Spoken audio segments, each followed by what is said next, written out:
Kevin Anderson set a brass key beside Carolyn's untouched coffee and pushed it across Norman's dining table with one finger. "This is the only loose end," he said. Carolyn didn't reach for it. She was still wearing the navy dress she'd worn to the funeral home that morning. The collar scratched her neck, and the low heel of her left shoe had started rubbing a blister. She'd spent 2 hours choosing hymns, confirming the cemetery time, and correcting the spelling of Norman's middle name on the death notice. Then Kevin had called and asked her to come home because there were papers to discuss. Home, he'd said. She'd found her own front door fitted with a new lock. Courtney had opened it after the second knock. She'd looked at Carolyn's key still caught between her fingers and said, Kevin thought it was safer. Now Carolyn sat at the same table where she and Norman had eaten breakfast for 28 years. Kevin occupied Norman's chair. Courtney stood by the sink with both hands around a coffee mug, though she hadn't taken a drink. Beside the brass key lay a white envelope and 3 sheets of paper. The top sheet came from a storage facility on Terry Road. A red box near the bottom warned that the contents of cage C18 could be sold if the overdue balance wasn't paid within 30 days. Carolyn looked from the notice to Kevin. "What is this?" "Dad rented a storage space. I can see that. It's behind." "Badly?" "How badly?" $1,800. Courtney finally took a sip. She kept her eyes on the window over the sink. Carolyn touched the key with the pad of her finger. A paper tag hung from it on a dark string. The storage number had been written on one side. On the other was a faded row of letters and numbers in blue ink. ML4762. The room seemed to narrow around that little tag. Kevin mistook her silence for alarm over the balance. "We're not paying it. Dad probably forgot the account was even open." Norman didn't forget bills. He forgot this one. He was in the hospital. "For 6 days, Kevin said. The account was already overdue. Carolyn lifted the tag closer to the window. The blue had nearly disappeared, but she knew the handwriting wasn't Norman's. The 4 had an open top. The 7 carried a hard crossbar. Her father had written job numbers exactly that way, on every paper sleeve that left Meyer's letterpress. She hadn't seen one in years. Where did Norman get this tag? Kevin gave a short breath through his nose. "It's a key tag, Carolyn. I know what it is." "Then I don't understand the question." She looked at Courtney. "Did either of you go to the storage place?" Courtney shook her head. "Kevin called them." "They won't open it without the balance being paid," Kevin said. "And before you ask, no, they wouldn't tell me what's inside. Because the account isn't yours, because they have procedures." The answer bothered him more than he wanted it to show. Kevin liked doors that opened when he gave his name. At 49, he had learned to treat delay as incompetence and refusal as a personal offense. He'd spent most of the previous day making calls about Norman's accounts, moving quickly because quick decisions felt like control. He hadn't slept well since his father died. He had also checked his own bank balance 3 times that morning. Carolyn turned the key over. "Why are you giving this to me?" Kevin tapped the other papers. "Because the storage contents are yours under the family agreement." "There is no family agreement." "There can be." The first page had been prepared by an attorney Kevin knew in Houston. It offered Carolyn a payment in exchange for surrendering any further claim to Norman's house, investment accounts, and personal property. The payment looked generous until she saw what it replaced. The house had been Norman's before their marriage. So had the original investment account. Kevin's position was that everything attached to either one remained Anderson family property. Courtney had used softer words on the telephone. She'd called it keeping their father's legacy together. Carolyn had been the person who took Norman to every cardiology appointment. She had washed his hair when he couldn't raise both arms. She knew which blue shirt didn't press against the scar below his collarbone. None of that appeared on Kevin's list of family property. She read the settlement amount again, then the paragraph below it. "What does all known and unknown claims mean?" "It means this ends cleanly," Kevin said. "For whom?" "Everybody." "No. Tell me what it means for me." Courtney set down her mug. "It means you'd have money to get settled somewhere. I was settled here." "Carolyn, please." "Were the locks changed yesterday or this morning?" Kevin leaned back. "That isn't what we're discussing. It's what I'm discussing." He looked toward the hallway, where framed photographs still stood on the wall. One showed Norman and Carolyn in Galveston, squinting into the sun.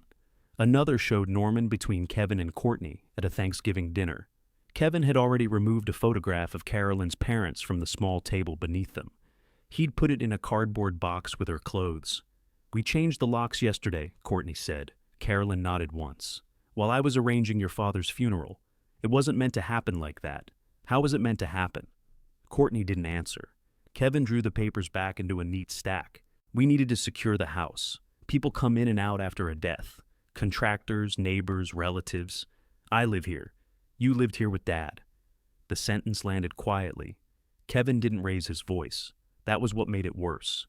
Carolyn looked at his hand resting over the settlement. Norman's hands had been broader, with pale square scars across two knuckles from a motorcycle repair when he was young. Those hands had peeled peaches at this table. They had buttoned Carolyn's coat when her wrist was swollen. They had rested over hers the night the doctor stopped discussing treatment and began discussing comfort. She put the storage key down before Kevin could see her fingers shake. Courtney walked around the table. "Your suitcases are in the guest room. I packed the things from the bathroom." "You packed my clothes?" "I was trying to help." "Did you pack Norman's gray sweater?" "No, the one in the cedar drawer. We haven't gone through Dad's clothes." "Then leave it there." Kevin glanced at Courtney, and Carolyn understood that nothing in the house was safe from their sorting. Not the sweater, not the chipped yellow bowl Norman used for oatmeal, not the stack of seed catalogs beside his chair. They had already begun changing objects into categories. Courtney sat beside her. "We aren't trying to leave you with nothing." Carolyn looked at the key. "No," she said. "You're leaving me with a bill." Kevin pushed his chair back. "That's not fair. Is the storage account the only thing in Norman's name you don't want? It's $1,800 in arrears for junk nobody has seen in years." That wasn't my question. Kevin stood and carried his coffee to the sink. Dad kept everything. Old tools, boxes of receipts, broken lamps. There's probably furniture in there that costs more to move than it's worth. Then why did he keep paying for it? He didn't. That's the problem. Courtney watched Carolyn turn the tag again. She noticed the change in her stepmother's face. Not surprise exactly, but attention. Carolyn had looked worn and distant since Norman's death. Now she was studying the faded marks as if they had spoken to her. Courtney wanted to ask what she recognized. She didn't, because Kevin had warned her that any interest would make Carolyn more difficult about the settlement. Carolyn folded the lien notice and placed it in her handbag. Kevin turned from the sink. "What are you doing?" "Taking the account you gave me. The key, the notice, and whatever's inside. That's the offer.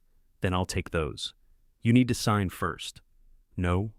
His face tightened. "You can't pick the part you like." "I don't like any part of this. The storage company has already been told we're not accepting responsibility." "Good." "Carolyn." She stood carefully. Her knee had stiffened under the table. She waited until it unlocked before lifting her handbag onto her shoulder. "I'm not signing away anything today." Kevin lowered his voice. "The offer won't stay open forever. Neither will cage C18. She took the brass key. That was the first thing she had chosen for herself since Norman died. Courtney followed her into the guest room. 2 suitcases stood beside the bed. A reusable grocery bag held Carolyn's shoes. Her winter coat had been folded into a plastic tub without a lid. On the dresser sat her pill organizer, a hairbrush, and the framed photograph of her parents that Kevin had removed from the hall. "I didn't know where you wanted to go," Courtney said. Carolyn opened the larger suitcase. Her clothes had been rolled into tight bundles. A bottle of hand cream had leaked near the zipper. "I'm going to June's tonight." June was a woman from church who had offered her spare room after hearing about the locks. Carolyn had refused the offer twice. She had still believed, until that morning, that Kevin and Courtney would come to their senses once the funeral arrangements were finished. Courtney picked up the grocery bag. "I can drive you. I brought my car." Kevin moved it out front. That was thoughtful. "Please don't do that." "Do what?" "Make everything sound ugly." Carolyn closed the suitcase. "I'm not the one who changed the sound of it." Courtney put the shoes down. Her eyes filled, though she blinked before anything spilled. She was 43, but grief had returned something uncertain to her face. Carolyn remembered helping her choose a navy suit for her first job interview. She remembered Courtney calling from a grocery store because Norman had stopped answering his telephone. Love didn't vanish simply because someone behaved badly. It remained, inconvenient and sore, asking not to be mistaken for permission. "Your father was my husband," Carolyn said. I need you to remember that before you decide what I'm allowed to miss. Courtney stared at the carpet. I do remember. Then act like it. Carolyn carried the smaller suitcase herself. Courtney took the larger one and followed her down the hall. Kevin waited near the front door with the settlement papers in a folder. I'll have a revised copy sent over, he said. Don't. You need advice before you refuse something that could help you. I need my own advice. You haven't handled investments in years. I ran a printing shop before you finished school. That isn't the same thing. No, Carolyn said. People paid their bills at the printing shop. She stepped outside before he could answer. The Texas heat pressed against her funeral dress. Her car sat at the curb with the trunk open. Kevin had placed 2 cardboard boxes inside. Carolyn checked them before Courtney added the suitcases. Her sewing basket was there. So were her cookbooks, family photographs, and the green ceramic lamp from the bedroom. Norman's gray sweater was not. She shut the trunk. Funeral home at 10 on Friday, she said. We know, Kevin replied. You're both listed to speak. If you've changed your minds, tell me by tomorrow afternoon. I'll speak, Courtney said. Kevin nodded. Carolyn walked around to the driver's door. Before getting in, she looked back at the house. The porch light was on in full afternoon, something Norman always complained about. Kevin had his hand on the door. Courtney stood behind him, holding Carolyn's grocery bag of shoes. You forgot this, she said. Carolyn returned for it. Courtney held on for half a second after Carolyn took the handles. What's on the key tag? She asked quietly. An old job number. For what? I don't know yet. Kevin called Courtney's name from the doorway. Carolyn placed the bag on the passenger seat and drove away. At the first traffic light, she opened her handbag and checked the key again. ML4762.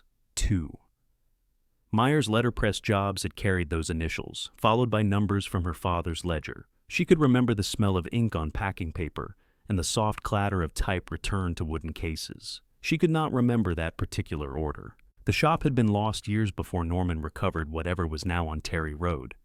Carolyn knew nothing about a purchase. She knew nothing about a storage account. The realization hurt in a different place from the changed locks. Norman had kept something from her. At June's house, Carolyn carried her belongings into a small room that smelled of lavender spray. She thanked June, changed out of the funeral dress, and sat on the edge of the bed with her checkbook. Her balance wouldn't cover the storage bill and the expenses still coming. She had a little cash in her wallet, no access to the household accounts, and no intention of calling Kevin. She opened the zippered pocket of her jewelry case. The gold bracelet had been an anniversary gift from Norman. It was lovely, but it had spent most of its life wrapped in tissue because the clasp caught in the fine hairs on her wrist.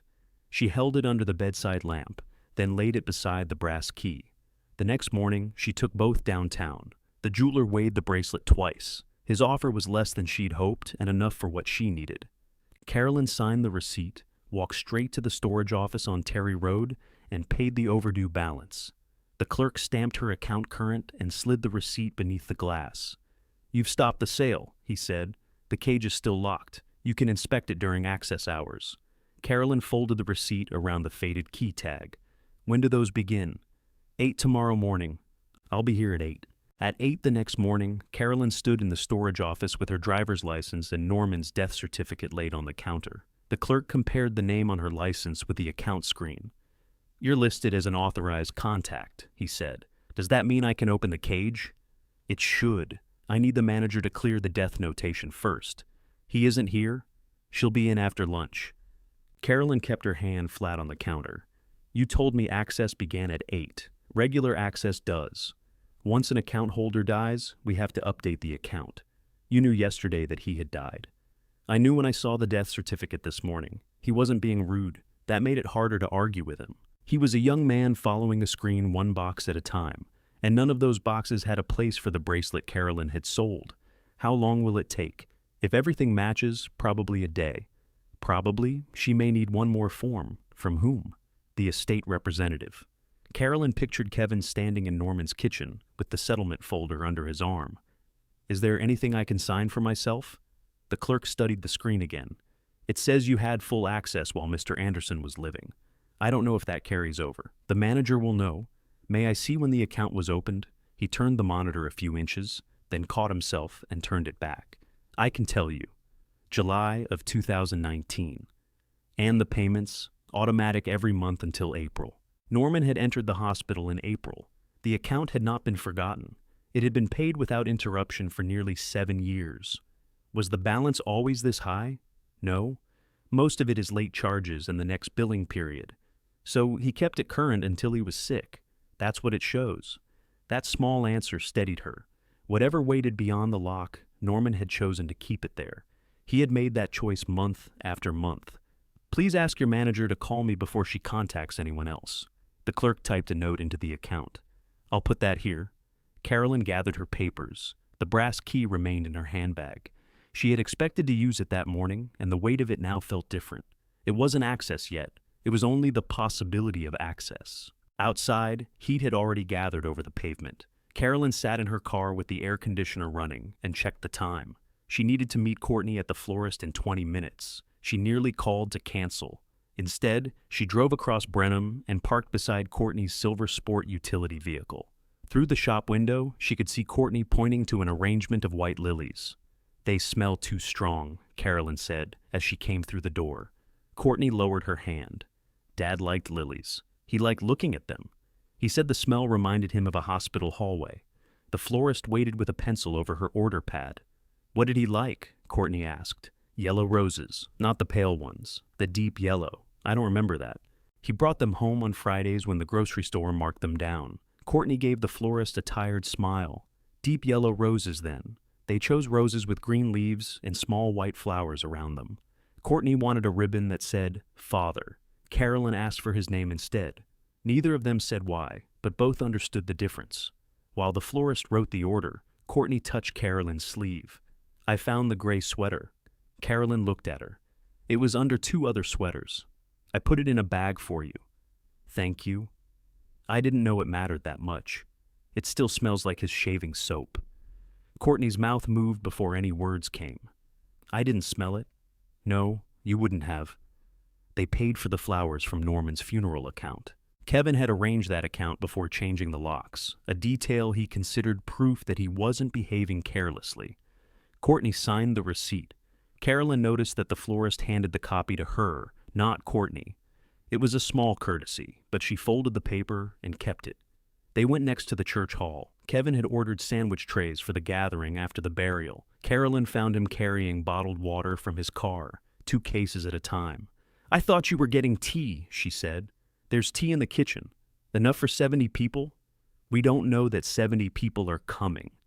Norman worked at the equipment company for 31 years. Half the repair department will come. Kevin set the water on a table. Then we'll buy more if we run out. During the funeral, Courtney gave Carolyn a look that asked her not to begin. Carolyn went into the kitchen. 2-gallon jugs of tea stood in the refrigerator beside a plastic bowl of potato salad. On the counter were paper plates, disposable forks, and a package of thin napkins that would tear as soon as anyone touched mayonnaise. For years, family gatherings had begun with somebody asking Carolyn what needed doing. Norman carved the meat. Courtney brought ice. Kevin arrived late with bakery pies and took praise for remembering dessert. Carolyn never minded. She kept lists because lists prevented trouble. She knew who drank unsweetened tea, who needed a chair with arms, and which cousin would stay to wash dishes if asked before he started telling stories.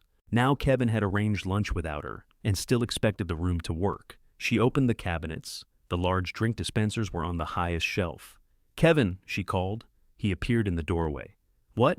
Please get those 2 containers down. We have bottles.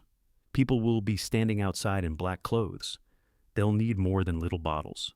He pulled the containers from the shelf and placed them on the counter. What else? 4 more gallons of tea, 2 sweet and 2 unsweetened. A bag of ice for each container, better napkins, serving spoons, trash bags. He took out his telephone. And coffee, she said. It's going to be hot. Joan drinks coffee after every funeral. Who's Joan? Your father's bookkeeper for 22 years. I know who she is. I didn't know she was coming. She called me last night. That silenced him. People from Norman's life were calling Carolyn, not Kevin. He disliked the reminder, though he would have denied disliking it. I'll get the supplies, he said. Thank you. He left without another argument. Courtney came into the kitchen carrying a garment bag. The sweater's in here. Carolyn unzipped it. Norman's gray sweater lay folded inside, with one sleeve tucked across the front. Under it were two of Carolyn's cotton nightgowns and a pair of gardening gloves. "I found those in the laundry room," Courtney said. "I thought you'd want them." Carolyn touched the rough palms of the gloves. "I do. Kevin doesn't know I brought them. They're mine. I know. I just mean he wants everything listed before it leaves." Carolyn closed the bag. "Did he list the shoes he gave me in a grocery sack?" Courtney looked toward the hall. "He's worried about the estate. He's worried I'll take something he can sell. That isn't all of it. What else is there? He has debts." The answer came out too quickly. Courtney wished she could pull it back, but Carolyn had already heard. "What kind of debts?" "I shouldn't have said anything." "How much?" "I don't know. Does Norman's estate cover them?" "They aren't Dad's debts." Carolyn understood then why Kevin wanted a quick settlement, quick control, quick signatures. It didn't excuse what he had done. It did explain the speed. Courtney pressed both hands against the edge of the counter. "Please don't use that against him. I didn't ask him to owe money. He thought a business deal was going to work out." "What business? I don't know the details."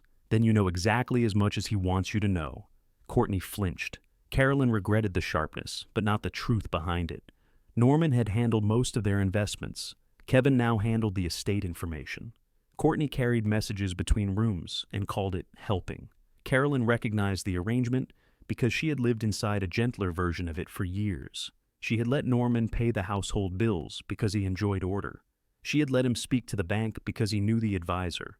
When tax papers arrived, Carolyn signed where Norman marked with yellow tabs. She had trusted him. Trust had been easy because he never used it to frighten her. Still, sitting in a church kitchen with no access to the accounts that had paid for her groceries, Carolyn could see the part she had handed over. Kevin returned with bags of supplies. Carolyn filled the drink dispensers while he set out the sandwiches. Courtney arranged cups in rows. For the next hour, they worked the way they always had. Carolyn gave instructions. Kevin complained once, then followed them. Courtney noticed missing details and quietly corrected them. By the time they finished, the room looked ready for people rather than merely stocked with food. Kevin stood back from the tables. "This is good," he said. Carolyn wiped tea from the counter. "It'll do. You always know how much to get." The words should have pleased her. Once, they would have. That morning, she heard what sat underneath them. He trusted her to feed the family. He didn't trust her with a house key. Courtney fastened a black cloth over the serving table. "Are you coming to the house before the service tomorrow?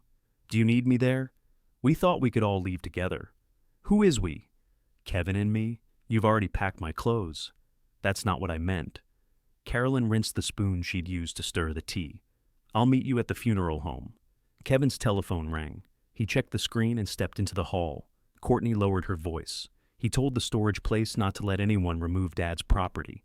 Carolyn turned off the faucet. "When?" "Yesterday, before we met.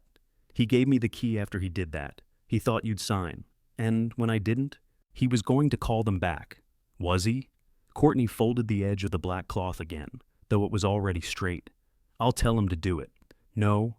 Courtney looked up. "Don't tell him for me. Give me the number of the attorney who prepared the settlement." "Why?" "Because I want it in writing that Kevin offered me the account and its contents." "You said you weren't signing." "I'm not signing his settlement. That doesn't turn his words into smoke." Courtney hesitated, then took out her telephone. She sent Carolyn the contact information. It wasn't the answer Carolyn wanted, but it was the first piece of the family's plan that had not passed through Kevin's hands. Her own telephone rang before she could put it away. The storage manager introduced herself and said the account note had been reviewed. "Your authorization is valid for billing and entry," she said. "We still need the estate representative to confirm that the contents were released to you. Kevin Anderson told your office yesterday that I was receiving them. He said that might happen as part of a settlement. He gave me the key and the bill." "I understand. I need a signed release or written confirmation from the estate representative. If he gives you that, may I enter without him?" "Yes." "And if he refuses, then the account can remain current, but we can't allow removal while ownership is disputed." Carolyn looked through the kitchen doorway. Kevin stood at the far end of the hall, speaking into his telephone with his back turned. "Not even removal," she said. "May I look inside? If the release covers access, yes. Otherwise, the cage stays secured." Carolyn thanked her and ended the call. Courtney had heard enough to understand. "I'll talk to him," she said. Carolyn placed the gray sweater's garment bag over her arm. No, he can talk to me. Kevin returned to the kitchen a moment later. The funeral home needs the final music list, he said. I sent it this morning, Carolyn replied. Now I need you to send something. She told him what the storage manager required.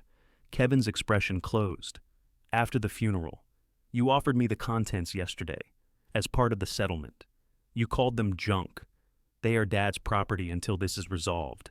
You gave me the account because you didn't want the bill. I'm not doing this here. You're right. Send the release from home? He stared at her, waiting for the familiar Carolyn who made peace before guests arrived. She had done that for years. She had softened requests, filled silences, and let people call dependence harmony. This time, she picked up her handbag. I paid the balance, she said. You can confirm what you offered or explain in writing why you won't. She carried Norman's sweater out to her car and laid it across the back seat. Then she called the number Courtney had given her and asked the attorney's office where she should send her written account of the conversation at Norman's table. The receptionist gave her an email address and asked her to include the date, the account number, and the names of everyone present. Carolyn wrote the message that afternoon at June's kitchen table. She described the key, the lien notice, Kevin's offer, and the condition he tried to attach after she accepted responsibility for the balance. She kept the sentences short. When she finished, June read it without changing a word. Send it, June said. Carolyn did. Kevin called 11 minutes later. You contacted my attorney. I contacted the attorney who wrote papers about me. He doesn't represent you. I know. What exactly are you trying to do? Get a clear answer? I gave you one.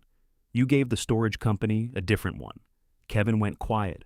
Carolyn could hear a turn signal clicking inside his car. The cage isn't worth this trouble, he said. Then release it. We'll deal with it after the funeral. If it's worthless today, it'll be worthless tomorrow. That isn't the point. What is the point? You refused the settlement. The storage bill wasn't payment. You handed it to me because you didn't want it. I'm driving. I'll call you later. He ended the call. At 6 that evening, the attorney's office emailed Carolyn a single-page release. It allowed her to enter the cage and examine the contents. It also stated that no property could be removed until Kevin confirmed the release in writing. Carolyn read it twice. It was less than she wanted, but more than she'd had that morning. She forwarded it to the storage manager. The manager replied that the paperwork would be entered when the office reopened Monday. Carolyn placed the email with the lien receipt and the death certificate in a plain folder. The funeral began the next morning under a bright sky. Norman would have complained about the heat and then worn a jacket anyway. Carolyn could almost hear him asking whether the cemetery had any sense planting trees that gave no shade. She stood at the entrance of the funeral home and greeted people as they arrived. Kevin and Courtney had positioned themselves near the chapel doors, accepting handshakes and embraces. Carolyn could have sat in the family room until the service began. Instead, she stayed where Norman's old co-workers could find her. A man from the repair department took both of her hands.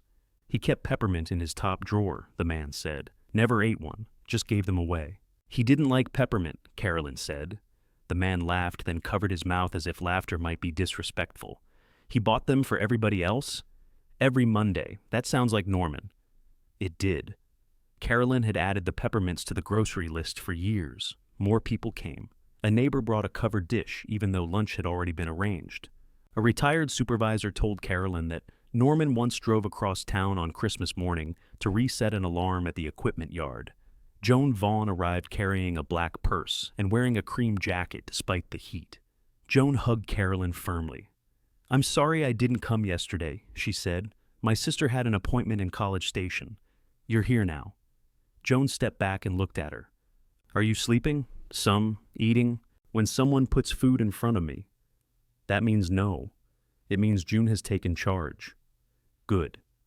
Kevin approached and held out his hand. Ms. Vaughn, thank you for coming. Joan looked at his hand before taking it. You were this high the last time you called me Ms. Vaughn. She held her palm near her waist. It was Joan after that. Kevin smiled without ease. Joan, then. Courtney joined them and hugged her. Joan softened immediately. She had always liked Courtney, who used to sit quietly in Norman's office while he finished late work. That memory still belonged to Joan, though she kept it to herself. The funeral director opened the chapel doors. Carolyn walked in between Kevin and Courtney. At the first row, Kevin moved toward the center seat. Courtney touched his elbow and guided him one place farther down. Carolyn took the seat beside the aisle. The service was simple. Courtney read a short passage and had to stop once to steady her voice. Kevin spoke about Norman teaching him to change a tire and balance a checkbook. The second story made Carolyn look down at her hands. Norman had tried to teach both his children careful habits. Kevin had heard rules. Courtney had heard worry. Neither had fully understood that their father's orderliness came from knowing what disorder cost. When the last hymn ended, Carolyn stood beside the casket. She rested her fingertips on the smooth wood for only a moment. "Your key has caused trouble," she whispered. No one heard her.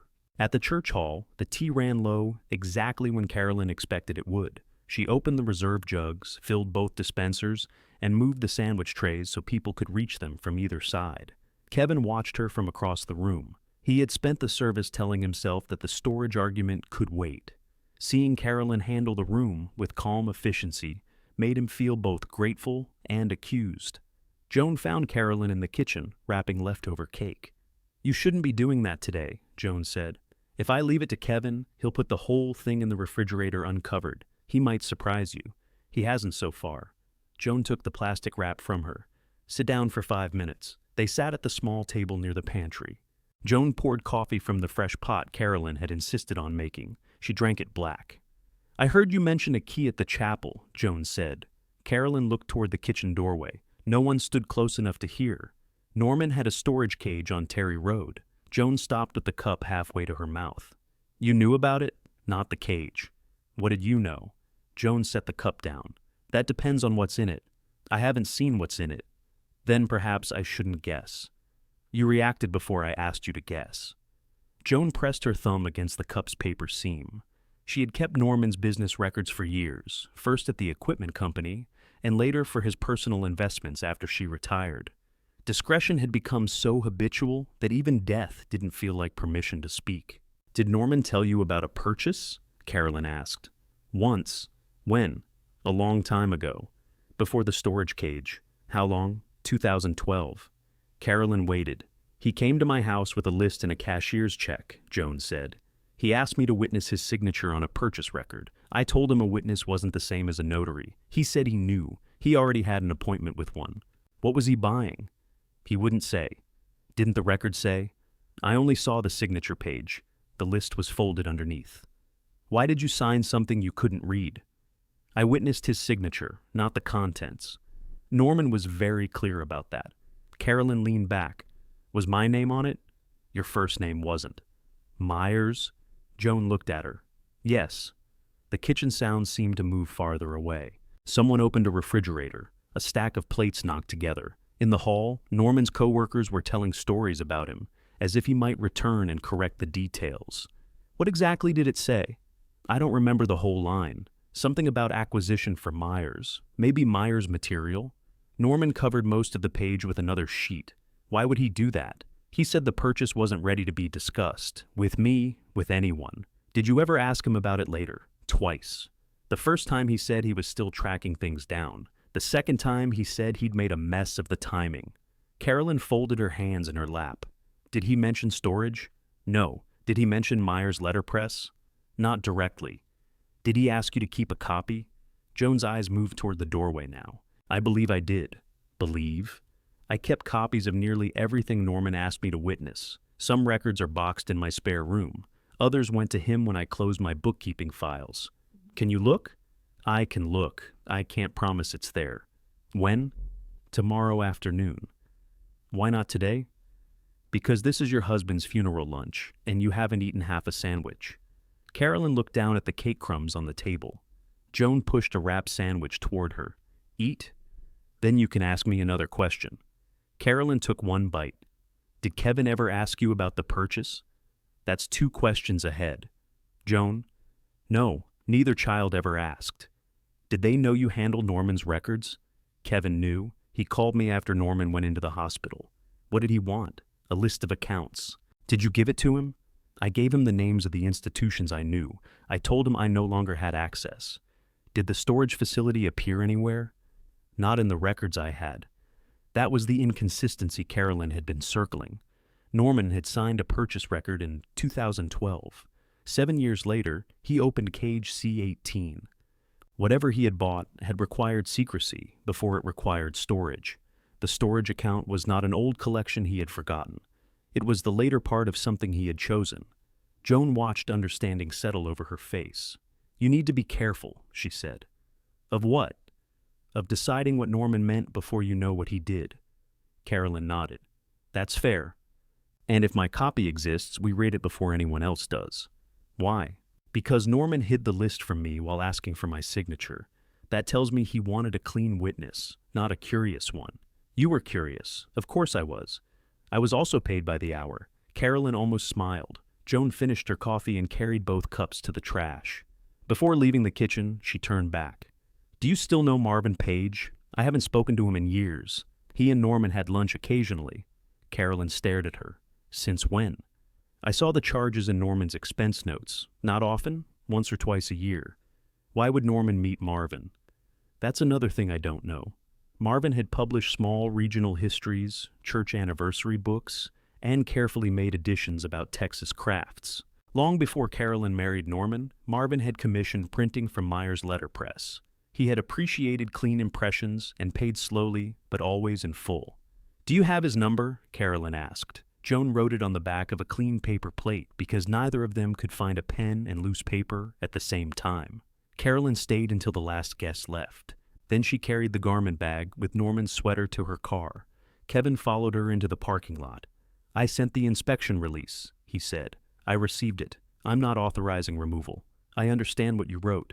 If it's ordinary household material, I'll arrange disposal. You assigned the contents to me. If you sign the settlement, we've had this conversation.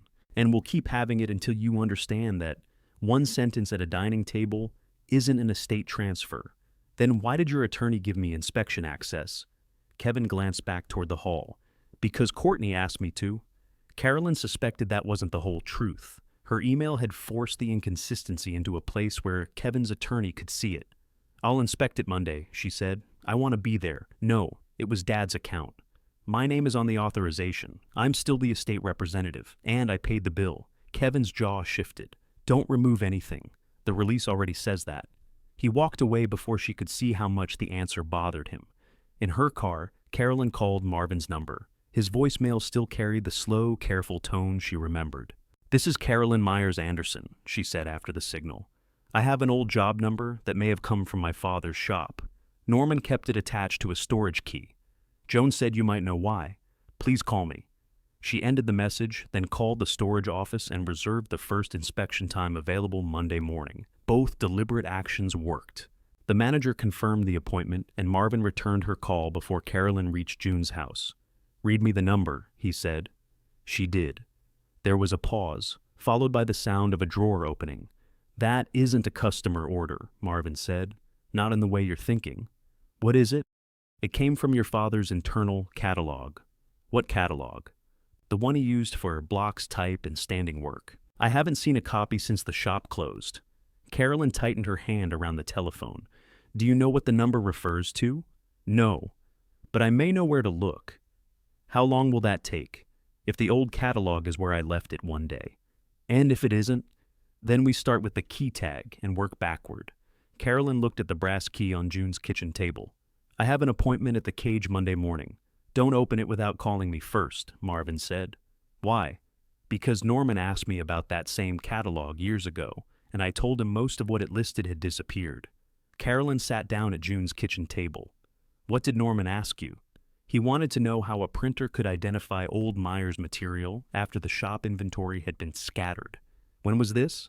2012.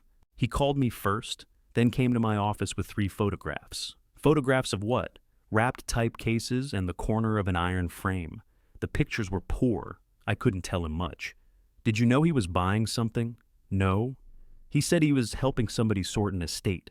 "Whose estate?" "He didn't say." Carolyn heard June open the refrigerator in the next room. The ordinary sound made Norman's secrecy feel stranger. "Why did you have lunch with him after that?" "Sometimes he had another question. Sometimes he wanted to know whether a piece of printing equipment could be repaired. After a while, We had lunch because we both ate lunch. And you never told me? Norman asked me not to.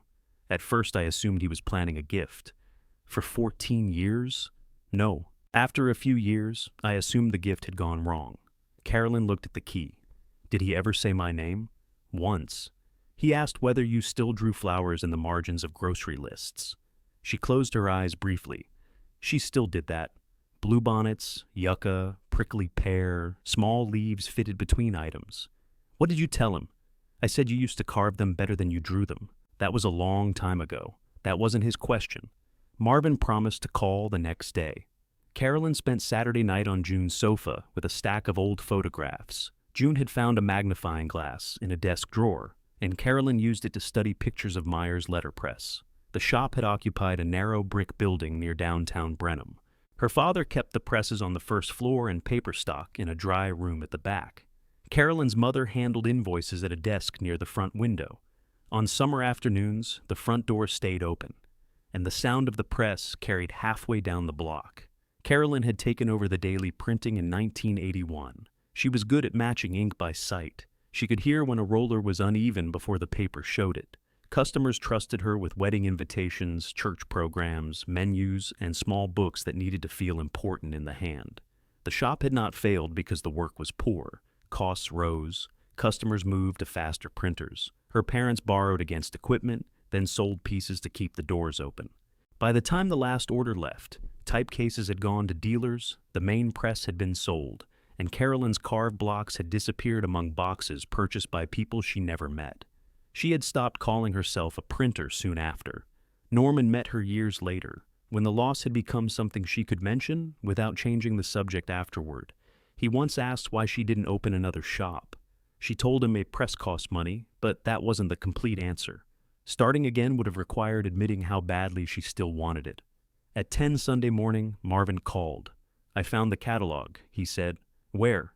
"In a file box under 6 years of tax records. I'd like to show it to you in person." His office occupied the back half of a former feed store. Carolyn drove there after lunch. June offered to come, but Carolyn wanted one conversation that didn't require somebody watching her face. Marvin met her at the side door. He walked with a slight forward bend and wore a blue shirt with ink on one cuff.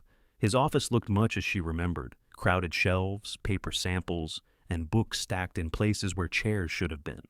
On a work table lay a thin binder with a cracked brown cover. Carolyn stopped before touching it. "That belonged to my father." "I know." "How did you get it?" "He gave it to me when I commissioned the county wildflower book. He said it was easier than listening to me ask what else he could print." "When was that?" "Before you took over the shop." "You kept it all this time?" "I keep useful things." He opened the binder. Each page listed printing blocks, decorative borders, type styles, and standing designs that could be used again. Small proof impressions had been pasted beside some entries. Carolyn recognized her father's square handwriting and her mother's pencil corrections. Marvin turned to a section marked Texas Work. The number on the key tag appeared halfway down the page: ML 4762. Beside it was a list in faded purple ink: bluebonnet, Indian blanket, pecan leaf, prickly pear bloom, evening primrose, live oak. Carolyn read the list twice. "I carved these. I thought you had. For the wildflower book, and for a set of note cards afterward. There were more than this." Marvin turned the page. The same number continued across 2 sheets. It referred not to one customer job, but to a grouped collection of Carolyn's original botanical blocks, proof sheets, and working layouts. The catalog showed what had once existed. It did not show where any of it had gone. Carolyn rested 2 fingers beside the bluebonnet impression. The lines were fine, but confident.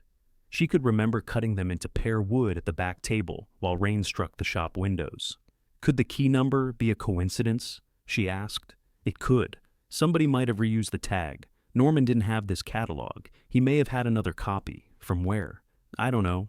She looked at Marvin. You said most of this disappeared. It did. Then what did Norman show you in those photographs? A type case and what may have been part of your father's cylinder press. May have been? I won't pretend certainty because we want certainty. What would the blocks be worth if they survived? Marvin removed his glasses and cleaned them with his shirt cuff. As objects, that depends on condition and proof of origin. As working material, they could support new editions. Paid editions? Yes. How many?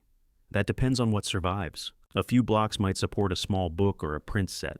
A complete group could support several publications, demonstrations, museum loans, teaching work. Carolyn studied the catalog page. Would you publish them? If they're authentic and usable, I'd discuss a contract. Discuss? I have paper costs, staff costs, and customers to answer to. I'm interested, Carolyn. I'm not making a promise before I've seen one block. The honesty pleased her more than reassurance would have. Come with me tomorrow? To the storage cage? Yes. Does Kevin know? He knows I'm inspecting it. That wasn't my question. No. He doesn't know about the catalog. Marvin closed the binder but kept his hand on it. You'll have to tell him if the cage contains anything connected to Norman's estate.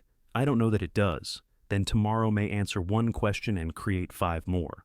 Carolyn put the brass key beside the binder. The faded number matched digit for digit. That was the first solid link between the storage cage and the work she had lost. It did not tell her what Norman bought or who owned it. It told her that the tag had not been random. Marvin photographed the tag beside the catalog entry. He printed 2 copies and signed the bottom of each, noting the date and where his catalog had come from. This doesn't prove what's inside, he said. I know. It proves the number existed in the Myers catalog. I know that too. Good. Grief makes people hear more than you say. So does money. He looked at her over his glasses.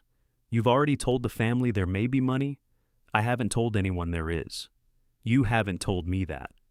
No, I've told you there may be work. Carolyn slipped 1 copy into her folder. Work. That word reached her differently. When she returned to June's house, Courtney's car was parked at the curb. Courtney waited on the porch with a bakery box on her lap. I brought muffins, she said. June is at church choir practice. I came to see you. Carolyn unlocked the front door. Courtney followed her into the kitchen and set the box on the table. Kevin says you're bringing someone to the storage place. Marvin Page. The publisher? Yes. Why?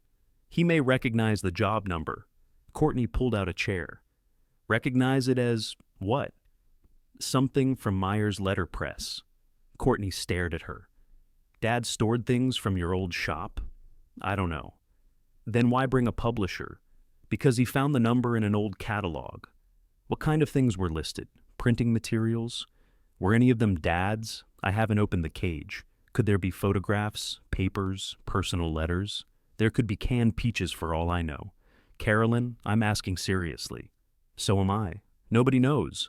Courtney rubbed her thumb over a crease in the bakery box. If Dad kept family things there, I want to see them. Then ask me after I know what's there. I don't want anything removed first. The release doesn't allow removal. Kevin thinks Marvin could claim the contents have commercial value. Kevin thought they were junk yesterday. That was before you brought a publisher. There it was. The number had acquired value before the cage had even opened. Not proven value, not a price. Only the attention of someone Kevin recognized as a buyer. Did Kevin send you? Carolyn asked. No. Does he know you're here? Yes. Then he sent you. He asked me to understand what you were doing.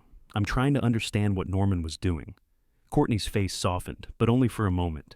He was our father. He was my husband. I know. Then stop saying one as if it cancels the other. Courtney stood. I'm going to ask that all 3 of us be present. Ask whom? The storage manager. You don't have authorization. Kevin does. Carolyn looked at the muffins between them. Courtney had brought the kind Norman liked, bran with raisins. She had come offering care and carrying Kevin's request in the same box. You may ask to inspect personal items after they are identified, Carolyn said. You may not take control of the cage because you're afraid of what I might find. Courtney picked up her handbag. I'm afraid you'll decide everything in it belongs to you. Your brother already decided everything in the house belongs to him. That doesn't make this right. No, the facts will have to do that. Courtney left the muffins behind. At 8:40 the next morning, Carolyn and Marvin entered the storage office. The manager was waiting with a printed notice. I'm sorry, she said. We received a written ownership dispute last night. Carolyn read the notice. Kevin had asserted that any property bought by Norman belonged to his estate. Courtney had added a request that no family materials be accessed without all interested parties present. My inspection was already approved, Carolyn said. The estate representative withdrew his consent. Can he do that after I paid the account? He can dispute the contents. Your payment keeps them from sale. It doesn't decide ownership. What happens now? The cage remains sealed until you provide written agreement among the parties or reliable records showing who owns the contents. And the monthly rent? That still has to be paid. Marvin read the notice over Carolyn's shoulder. Kevin had turned her evidence of possible value into a reason to stop her. Courtney had helped because fear made control look like protection. Carolyn placed the catalog copy on the counter. Add this to the account file, she said. It identifies the job number, not the contents. The manager made a copy. I also want written confirmation that nobody enters or disposes of anything while I keep the account current. The manager wrote the condition beneath the hold notice and signed it. Carolyn folded her copy into the folder. She had protected the cage from auction and from Kevin. In return, she had taken on the cost of guarding a locked space she still could not open. Outside, Marvin waited until the office door closed behind them. Do you want me to step away? He asked. No. Then we need something stronger than a catalog. Carolyn took out her telephone. Joan said she'd search her records yesterday. She called, and Joan answered on the second ring. I found the copy, Joan said. But Carolyn, there's more than one page. How many? Carolyn asked. 4, but the first 2 are copies of the same signature sheet. The other pages list dates and reference numbers. I haven't unfolded everything. Don't. Joan paused. You think I'll damage them? I think Kevin will say we changed something if we handle them carelessly. That's sensible. We're coming to you. I'll clear the dining table. Joan lived in a brick house 10 minutes from Terry Road. When Carolyn and Marvin arrived, the curtains were open and 3 file boxes stood in the front hall. Joan had spread a clean cotton tablecloth across the dining table. The papers lay in the center beneath 2 glass baking dishes turned upside down to keep the air conditioner from moving them. I didn't have document weights, she said. The dishes work, Marvin replied. Joan put on a pair of reading glasses and removed the first dish. This page is the one I signed. The copy was faint but readable. At the top, Norman had typed acquisition ledger. Beneath it was a short statement saying the attached schedule described items purchased and gathered under a single recovery project. The project reference included the initials ML. Carolyn leaned closer. Her name did not appear on that page. Where's the attached schedule? She asked. I never had it. You said there were more pages. There are reference pages. Look. The second sheet carried dates, payment methods, and numbered lines. Each line referred to an entry in an original ledger. It did not describe the object. The last column used short notes such as collected, transferred, awaiting work, and complete. Marvin pointed to the earliest date. This matches when Norman showed me those photographs. What does the final date mean? Carolyn asked. Joan adjusted her glasses. It's the month he moved everything to Terry Road. You knew that? I know it now. There's a facility reference at the bottom. C18 appeared beside Norman's initials. Carolyn looked from the paper to the brass key in her hand. The purchase record, the catalog number, and the cage now belonged to the same chain of decisions. Norman had gathered something over several years, completed work on it, and moved it into storage. He had not rented a cage for household overflow. Why didn't you see the schedule? She asked. Because Norman folded it under this sheet when I witnessed his signature. He kept the original packet. Did he ever give you a reason? He said the items needed to be matched before the names on the paper meant anything. What names? I don't know. Carolyn looked sharply at her. I truly don't, Joan said. That was his wording. Marvin studied the copied entries without touching them. These reference numbers may correspond to labels. Labels where? Carolyn asked. On cases, blocks, equipment, boxes. We won't know until the cage opens. Joan lifted the third page by its corners. It was a copy of a notary acknowledgement.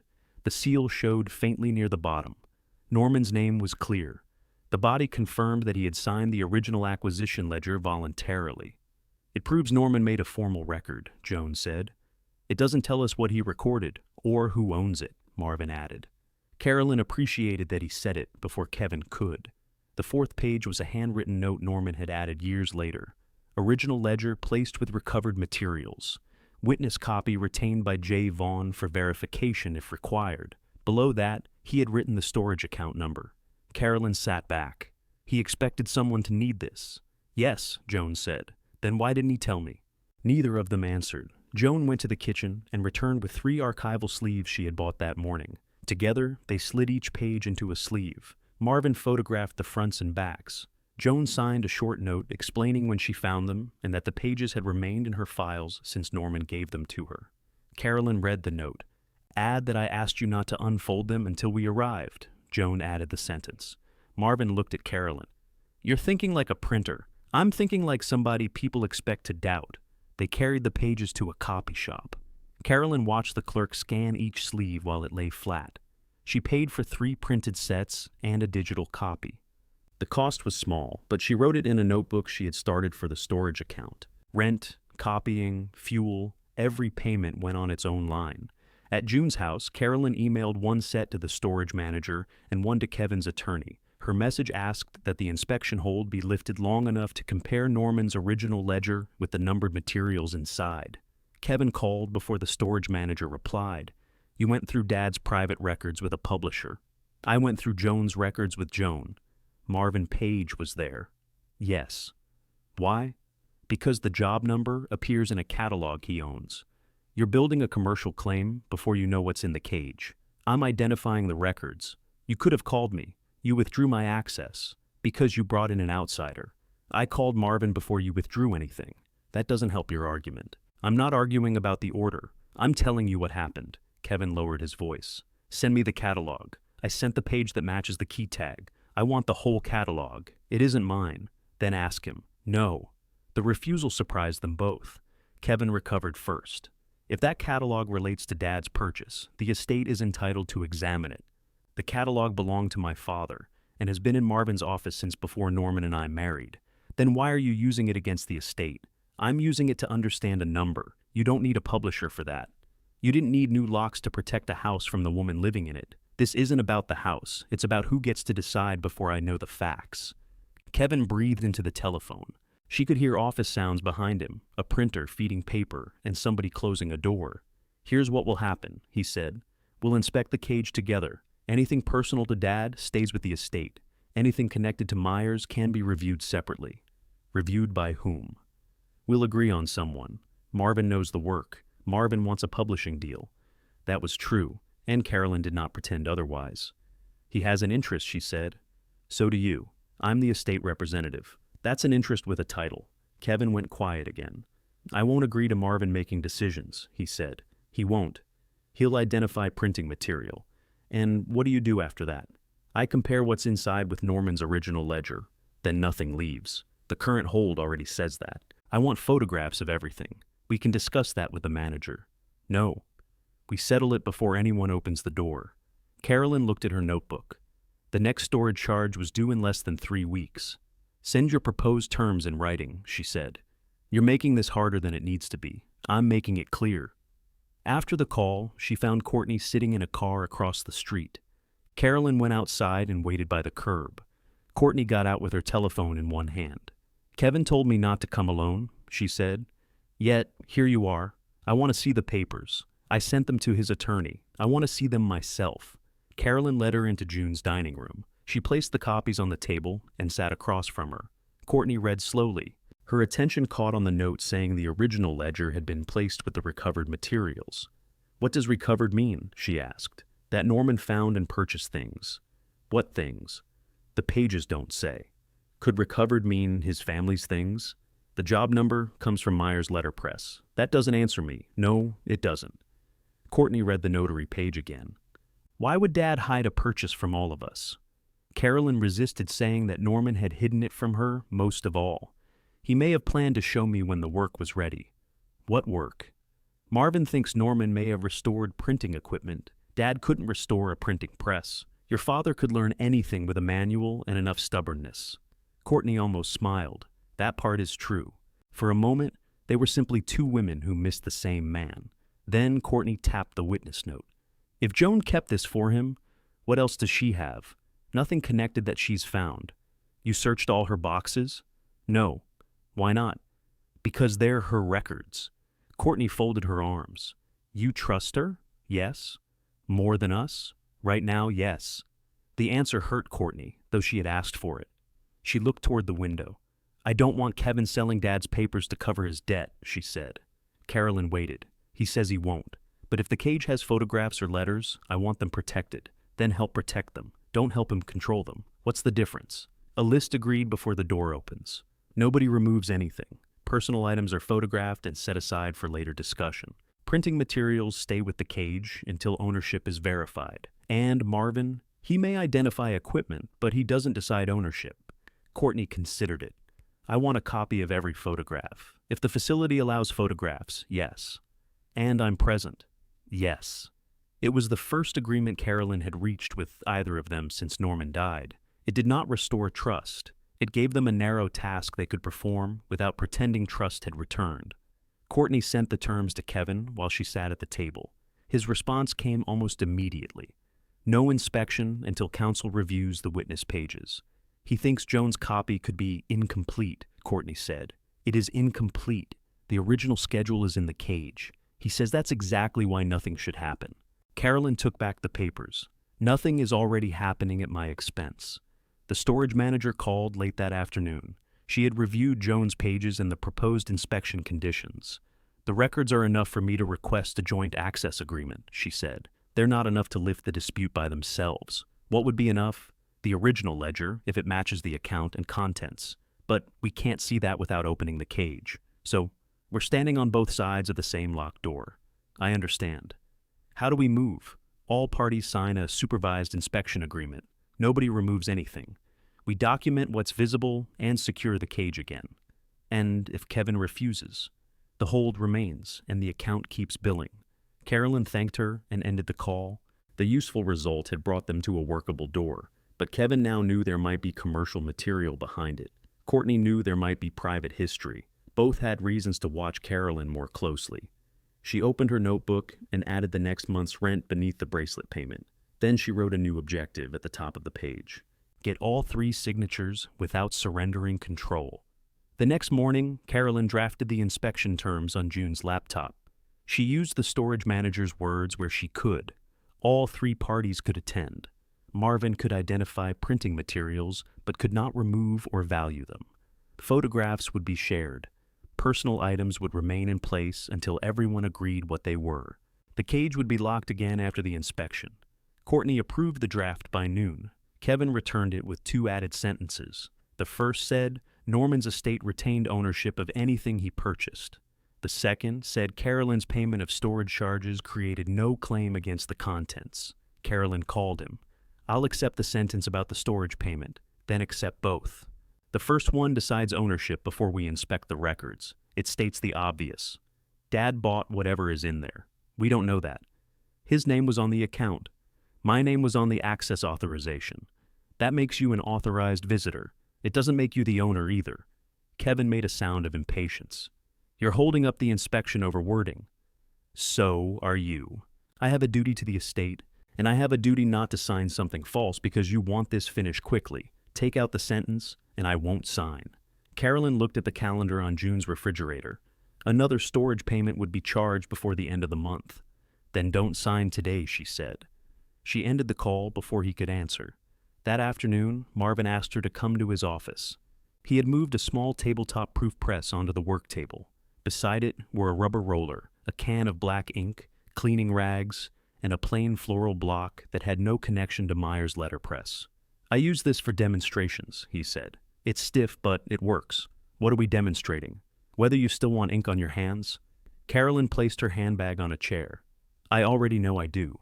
Knowing from across a table is easy. He gave her an apron and stood back.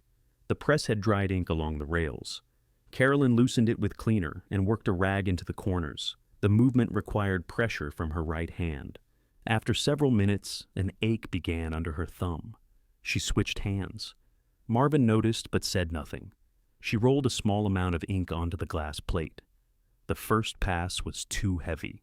She scraped half of it away, rolled again, and listened as the ink spread into a soft, tacky sound. That part hasn't left you, Marvin said. It's like biscuits.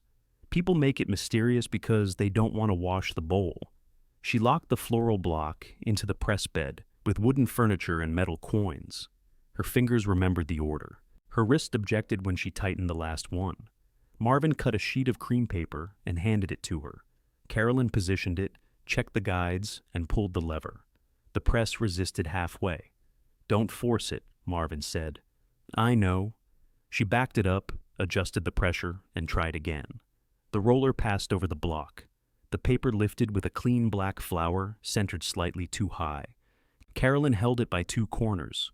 The impression was ordinary. The block had been made by a machine, and the flower carried none of the tiny decisions that made a carved line feel alive. Still, the paper had weight.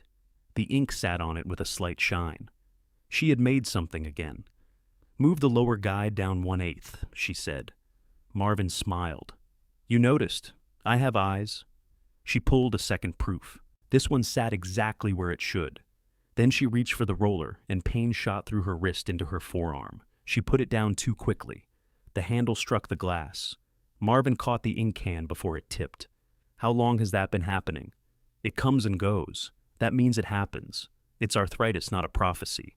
It's also your hand." Carolyn flexed her fingers. The pain eased, but not completely. "I ran a full-size press for years. You were younger. I'm aware of time, Marvin. I'm not telling you to stop. I'm telling you that cleaning, setting type, moving cases, and pulling proofs all use the same joints. I can pace the work.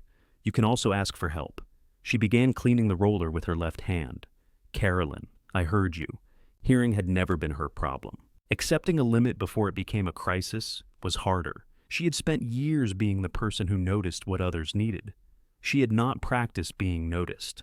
Marvin placed the two proofs on a drying rack. "If the botanical blocks survived, I wouldn't want you selling them one at a time," he said. "I haven't said I would. You asked what they were worth. I need money.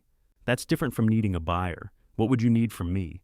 If the material is real and complete enough, I'd need usable proofs, short histories for each block, and a schedule you can meet. I'd start with a limited botanical edition. How limited? That depends on condition and demand. Paid in advance, part on signing, part on approved proofs, the balance on delivery. You've thought about this. I publish books. Thinking about printable material is how I waste an afternoon." Carolyn looked at the second proof. "You said several publications. I said a complete group could support several. The catalog lists more than flowers. It references border cuts, maps, sample books, type, and standing layouts. You didn't show me those pages. You asked about your job number. How much Myers material is in that catalog? Enough that, if even a good portion survived, this isn't a box of collectibles. What is it? A working archive." The words changed the size of the locked cage. Carolyn had been imagining a few blocks she could sell, perhaps a type case or an old tool somebody would buy. Enough to pay for a deposit on an apartment. Enough to stop sleeping in a borrowed room. A working archive asked a different question. It required space, maintenance, paper, ink, time, and hands that could do the work. It could not simply rescue her. It could become dependent on her. "Would you put that in writing?" she asked. "What?" "That the catalog describes material capable of supporting paid editions if authentic working pieces survive." "Yes, with every condition included. I want Kevin to see it." Marvin frowned. "That will make him more interested. He's already interested enough to stop me. I need him to understand why I won't sign away ownership before inspection. And if he decides the estate should run a printing business, Kevin can't load paper straight. He can hire someone who can." Carolyn knew that. Money could employ skill without respecting it.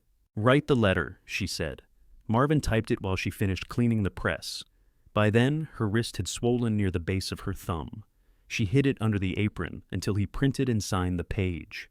On the way back to June's house, Carolyn stopped at the storage office and paid the next month's rent early. Afterward, she checked her bank balance in the car. The bracelet money was nearly gone. Her checking account could cover groceries, fuel, and a few ordinary expenses. It could not support an open-ended dispute. She had no income of her own beyond a modest monthly payment that had always gone into the household account Kevin now treated as part of Norman's estate. She drove to the bank and opened a new checking account in her name alone. The clerk transferred the next scheduled payment after Carolyn showed identification and completed the forms. It was money she was entitled to receive, but watching it move felt like recovering a small tool she had left in someone else's drawer. At June's kitchen table, she iced her wrist and emailed Marvin's letter to Kevin and Courtney. Courtney called first. "A working archive," she said. "Does that mean Dad restored the whole shop?" "No, it means the catalog describes enough material to function together if it survived. Marvin thinks it did. He hasn't seen inside, but Norman showed him photographs, years before the storage cage opened. Why didn't Dad tell us?" "I don't know. Did you ask him to find the shop things?" "No." Courtney was quiet. "Would they have belonged to your parents?" she asked. "They once did. Then Dad bought them from somebody else. Probably. With his money, maybe. The original ledger should say. You really think the ledger could say they're yours? I think your father went to unusual trouble to make a record." Courtney sighed. "Kevin says this letter proves the estate needs to protect the material. The material is sealed. I'm paying to protect it. He says Marvin's commercial interest disqualifies him. From deciding ownership, yes. From recognizing a press, no. I could recognize a press. You asked yesterday whether your father could restore one. That was before I understood." Carolyn moved the ice pack farther up her wrist. "Understanding after something becomes valuable is exactly why we need rules." Courtney heard the judgment and did not deny it. "What if we agree to an independent person?" she asked. "For what purpose?" "To document everything before Marvin sees it." "Who?" "I don't know. Someone all three of us accept. That adds cost. I'll pay my part." It was the first time either of Norman's children had offered to share any cost connected to the cage. "Put that in writing," Carolyn said. Kevin arrived at June's house just after 6. He did not bring the settlement folder. He carried Marvin's letter with several lines marked in yellow. June opened the door, but did not invite him farther than the living room until Carolyn came in. Kevin noticed the ice pack around her wrist. "What happened? I cleaned a proof press. Why?" "To see what the work requires. You're planning a business around property you haven't seen. I'm planning not to destroy the possibility before I see it." He held up Marvin's letter. "This says publications, museum loans, and commercial editions. It says those things may be possible. That creates value. It creates responsibility. It creates an estate asset, only if the estate owns it. Dad paid for it. You don't know that. Who else would have? That's what the ledger may answer." Kevin walked to the window and back. "If we sign the inspection agreement without preserving the estate claim, you'll say we surrendered it. No. Add a sentence that all claims are reserved until the records are compared." He stopped. The wording gave him what he had said he wanted without giving him ownership in advance. "And Marvin doesn't touch anything," he said. "He can observe. From outside the cage. If the space allows him to see. We use an independent examiner first." Courtney offered to share that cost. Kevin's expression showed that he had not known. "I'll pay my third," Carolyn said, "if we can agree on someone qualified. With what money?" The question came too quickly. Carolyn removed the ice pack. "Mine. You shouldn't be draining your savings over this. You gave me a 30-day lien notice. I offered you a settlement. You offered me permission to disappear quietly. That's not fair. No, it isn't." Kevin looked at her swollen wrist, the borrowed living room, and the paper that described possible work. For a moment, he saw the cost. Then his own debts crowded back in. "I'll consider the reserved claims language," he said. "Consider it tonight. You don't set my deadlines. The storage company does. Every week costs money." After he left, Carolyn returned to the kitchen. The second floral proof lay on the table where she had placed it to dry. She picked it up with her left hand. At first, she had wanted whatever was in the cage to pay for a room of her own. That was no longer enough. If Norman had recovered working pieces of Meyer's letterpress, selling them to survive would repeat the loss that had scattered them. She called Marvin. "Don't look for a buyer," she said. "I wasn't." "Good. If the archive is there, I want to put it back to work." Marvin was quiet for a moment. "Then you need somewhere to put it, if it exists.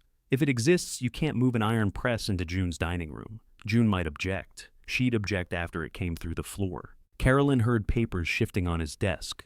"The old shop is empty again," he said. "How do you know?" "I pass it twice a week." The building had held a gift store, an accountant's office, and a short-lived bakery after Meyer's letterpress closed. Carolyn had avoided that block for years. She knew the brick front had been painted white. She knew the original sign was gone. She did not know it was empty. "I'll call about it tomorrow," she said. "Call today. The cage is still sealed. Exactly. You have time to find out what the work would require before somebody puts a price in front of you. Carolyn wrote down the number from the leasing sign when Marvin gave it to her. She called before allowing herself to think about the old floor, the front windows, or the apartment upstairs where her parents had once stored paper and slept during long jobs.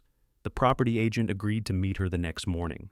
After that, Carolyn called the storage manager and asked what a supervised inspection agreement had to contain. Reserved ownership claims, the manager said. No removal, a list of approved attendees, rules for photographs, a time limit. What about an independent examiner? That person can attend if everyone agrees. We can't agree before we know what kind of material is inside. Then the first inspection identifies categories only. You can request a qualified examiner afterward. That gave Carolyn a cleaner plan.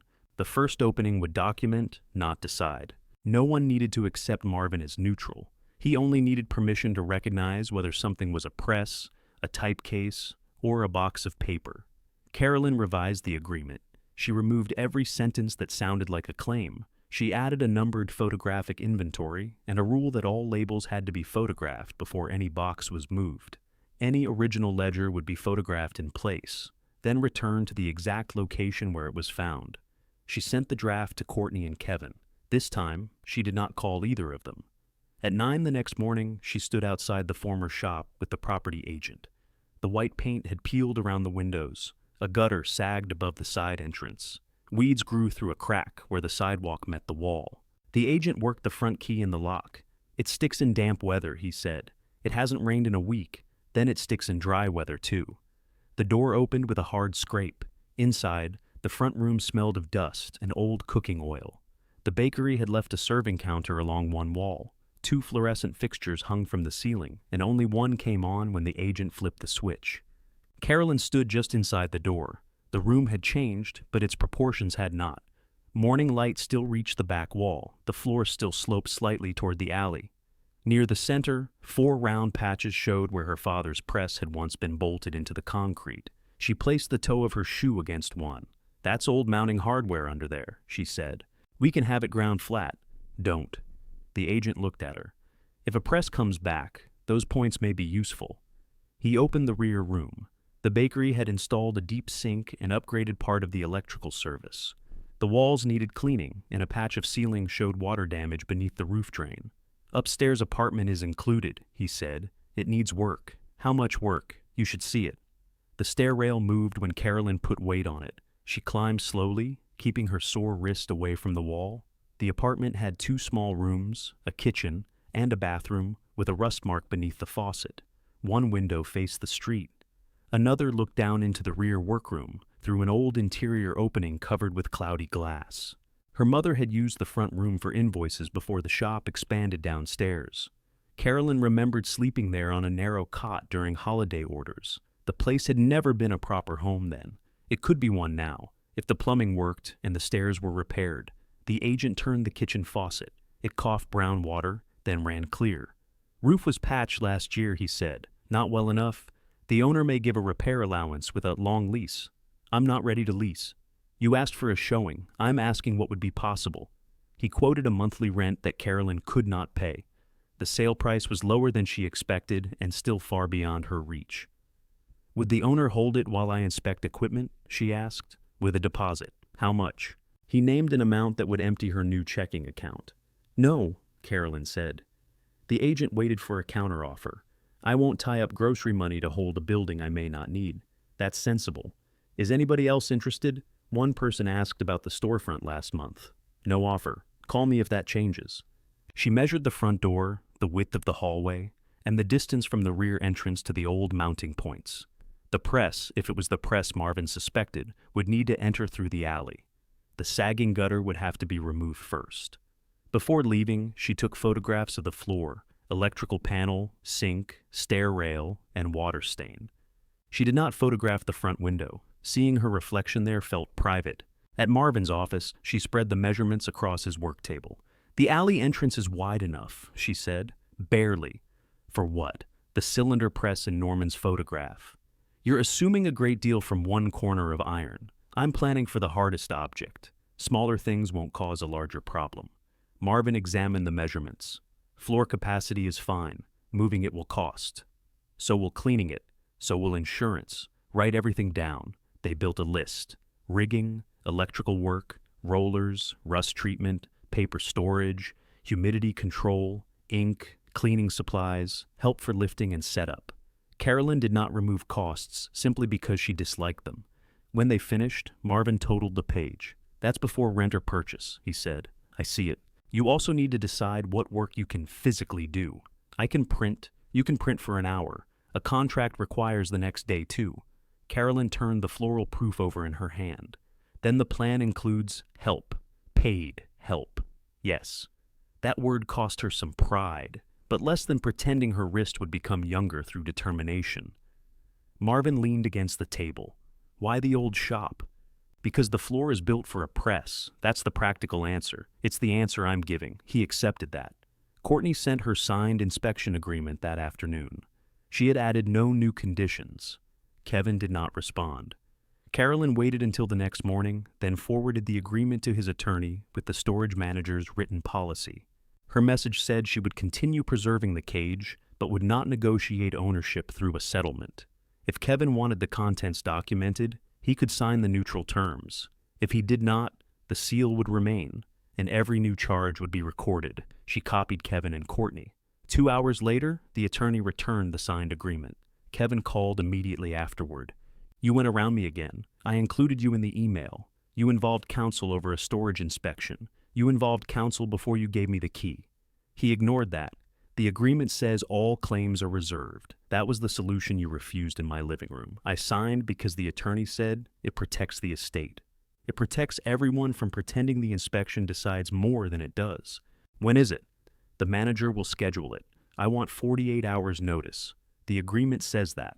And no publication discussions during the inspection. It says that too. Kevin had signed without reading carefully enough to realize that Carolyn had already included every reasonable protection. What he wanted now was not another condition. He wanted her to sound as if she still needed his permission. She did not give him that comfort. When the call ended, the storage manager offered the following Tuesday at 10 in the morning. The office would provide 2 employees to witness the opening and record the condition of the cage. Carolyn accepted and notified everyone. That evening, she met Courtney at a coffee shop to review the procedure. Courtney brought a printed copy with colored tabs. Blue tabs are photographs, she said. Yellow are personal items. We aren't deciding personal items during the first inspection. I know. I want to mark them for the list. That's fine. And if there are letters, nobody reads them aloud. Carolyn considered it. We need to identify dates and names if they relate to the ledger, without reading private contents. Yes. Courtney relaxed slightly. Carolyn showed her the expense notebook. I've paid the overdue balance and the next month.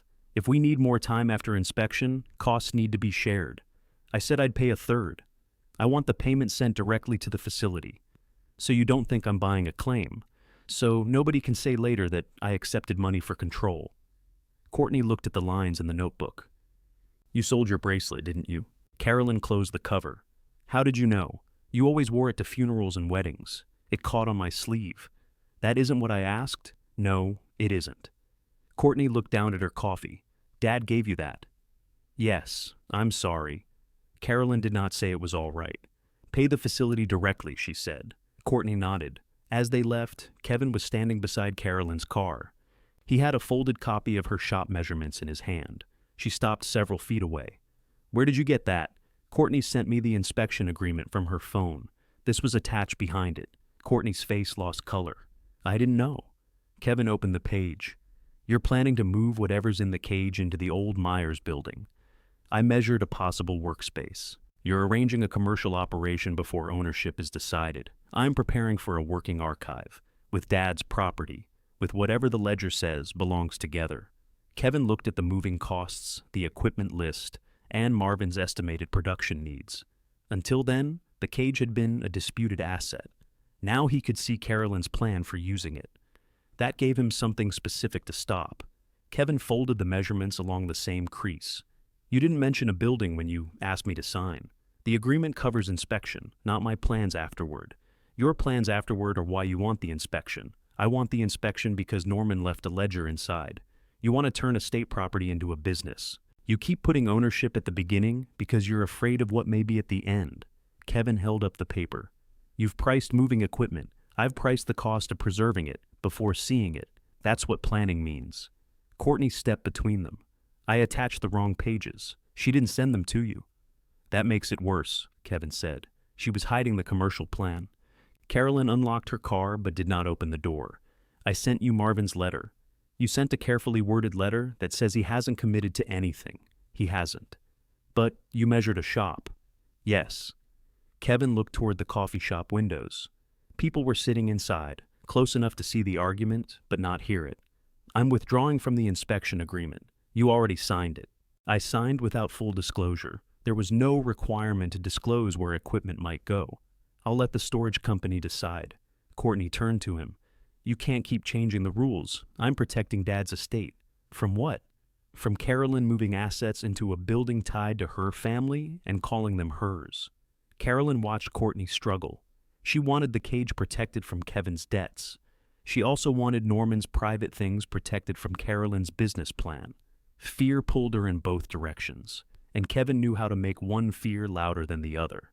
Ask for another condition, Courtney said. No moving anything to the shop. The agreement already says nothing leaves, Carolyn replied. I mean later. Later depends on ownership. Kevin nodded toward Carolyn. There. She intends to claim it. I intend to read the record Norman left. Then agree now that anything he purchased remains with the estate unless the ledger expressly gives it to you. Carolyn understood the trap. Silence in an incomplete record would become Kevin's proof. No. Then we're done. He walked to his car. Courtney stayed beside Carolyn. Couldn't you agree to that? Not before I see every page. He thinks the word expressly protects you if Dad meant it for you. Kevin thinks the word expressly protects him if one page is missing. Courtney looked at the measurements still in her brother's hand. I shouldn't have sent those. No. I was trying to show him the photograph rules. You sent him my work without reading what was attached. I said, I'm sorry. You said you didn't know. Courtney's face hardened. What else do you want me to say? Nothing yet. Carolyn got into her car. She didn't drive away immediately. Through the windshield, she watched Courtney cross the parking lot and get into Kevin's passenger seat. Before Carolyn reached June's house, the storage manager called. Mr. Anderson has withdrawn his consent to Tuesday's inspection. Can he cancel after signing? We don't enforce agreements among family members. We provide access when all authorized parties consent, or when ownership records settle the dispute. The agreement says claims remain reserved. I know. His attorney says the commercial purpose wasn't disclosed. There is no commercial purpose to the inspection. I'm not deciding who is right. What happens to the appointment? It's canceled unless he restores consent by Monday afternoon. Carolyn gripped the steering wheel with her left hand. Her right wrist still ached from the proof press.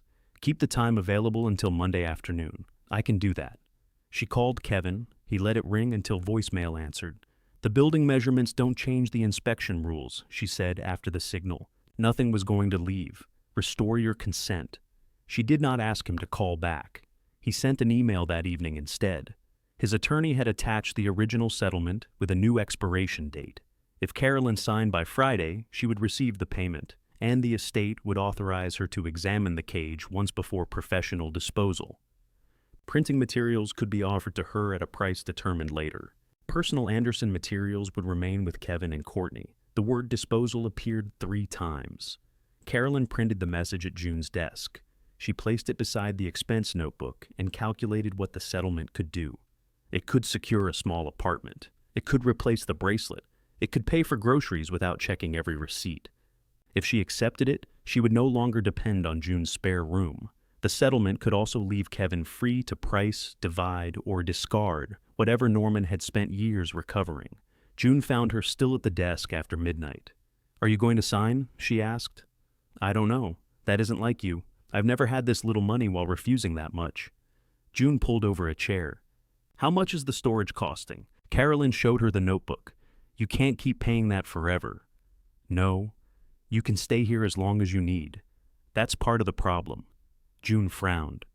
I don't understand. I'm safe because you have a room. I'm fed because you keep cooking extra. I can refuse Kevin because you're carrying what happens after I refuse. You do the same for me. I would. and I'd still expect you to notice. June read the settlement email. What does professional disposal mean? It means Kevin chooses who empties the cage. Could you buy the printing things? With what? June set the paper down. Carolyn flexed her wrist. The swelling had gone down, but a tender ridge remained beneath her thumb. I spent years making myself useful enough that nobody had to ask whether I belonged, she said. Now I'm in your room, using your towels, while Norman's children decide if I can buy back something that may carry my father's job number. You belong here without earning towels. I know you mean that, but you don't believe it. Carolyn looked at the blank signature line. I believe I need to stop arranging my life around the room somebody lets me use. She slept badly. The next morning, Marvin called to say Kevin's attorney had written to him. The letter warned that the estate claimed all commercial rights connected to anything Norman purchased. It asked Marvin to stop discussing publications with Carolyn until ownership was resolved. What did you answer? Carolyn asked. That I haven't seen the material and made no offer. So, you're stepping away. I'm stepping away from publication discussions. That sounds the same from here. It isn't. I'll still help identify printing equipment if the inspection happens. Kevin will say you're conflicted. He already has. Does that worry you? It makes me careful. Carolyn heard the professional distance in his voice. Marvin had a business and a reputation. He would not risk either on friendship or memory. What would make you discuss publication again? She asked. Authenticated material and a clear chain of ownership. Nothing less? Nothing less. The answer hurt, but it was useful. Affection would not restore Meyer's letterpress. Proof would. At noon, Courtney came to June's house carrying a cashier's envelope. This is my third of the storage charges, she said. Carolyn did not take it. The facility accepts payment by telephone. I tried. Kevin told them not to accept money from either of us while the dispute is open. He told them, he said additional payments might create claims. Payment doesn't create ownership. The manager told us that. I know. Then call again and quote the agreement. Courtney put the envelope on the table. He canceled the agreement. He withdrew inspection consent. The payment terms are separate. Everything is separate when you want it separate. Carolyn looked at her. Courtney pressed her lips together. I didn't mean that. Yes, you did. I'm trying to help. Then restore your consent and make this payment directly. I haven't withdrawn mine. Tell the manager that in writing. Kevin says we should act together. There it is. Courtney picked up the envelope again. He's my brother? And I'm what? The question stayed between them longer than Carolyn intended. Courtney looked frightened by it. You're Carolyn. For 28 years, that had been enough. Carolyn had attended birthdays, held spare keys, brought food after surgeries, and sat beside Norman at every holiday table. She had never asked Courtney to call her mother. She had believed her place could be understood without a title. Now her name sounded like a category outside the family. Carolyn opened the front door. Send your consent to the storage manager, she said. Courtney left with the envelope still in her hand. By Monday afternoon, Kevin had not restored his signature. The manager released the inspection appointment. Carolyn lost the first scheduled chance to open the cage. The following day, she returned to Joan's house. They lifted every file box onto the dining table and searched for anything connected to Norman's acquisition record. Joan checked folders. Carolyn read dates. By late afternoon, dust coated their hands, and Carolyn's wrist throbbed from moving paper. They found expense notes for Norman's lunches with Marvin. They found a receipt for notary services. They found a handwritten list of telephone numbers, including the storage facility. They did not find the missing schedule. Joan sat down heavily. I'm sorry. You kept what he asked you to keep. It isn't enough. It may be. Carolyn placed the witness pages beside the notary receipt. Can you state exactly how these came into your possession? Yes. Will you do it in front of the storage manager? If she'll witness it. She won't decide ownership. I'm not asking her to. I'm asking her to confirm that I brought the same pages Norman gave me. That evening, Carolyn emailed the manager and requested a meeting with Joan. She also asked for the facility's exact requirements for accepting an outside authentication of the witness copy. Then she opened Kevin's settlement on June's laptop. She read every page once more. The payment still offered safety.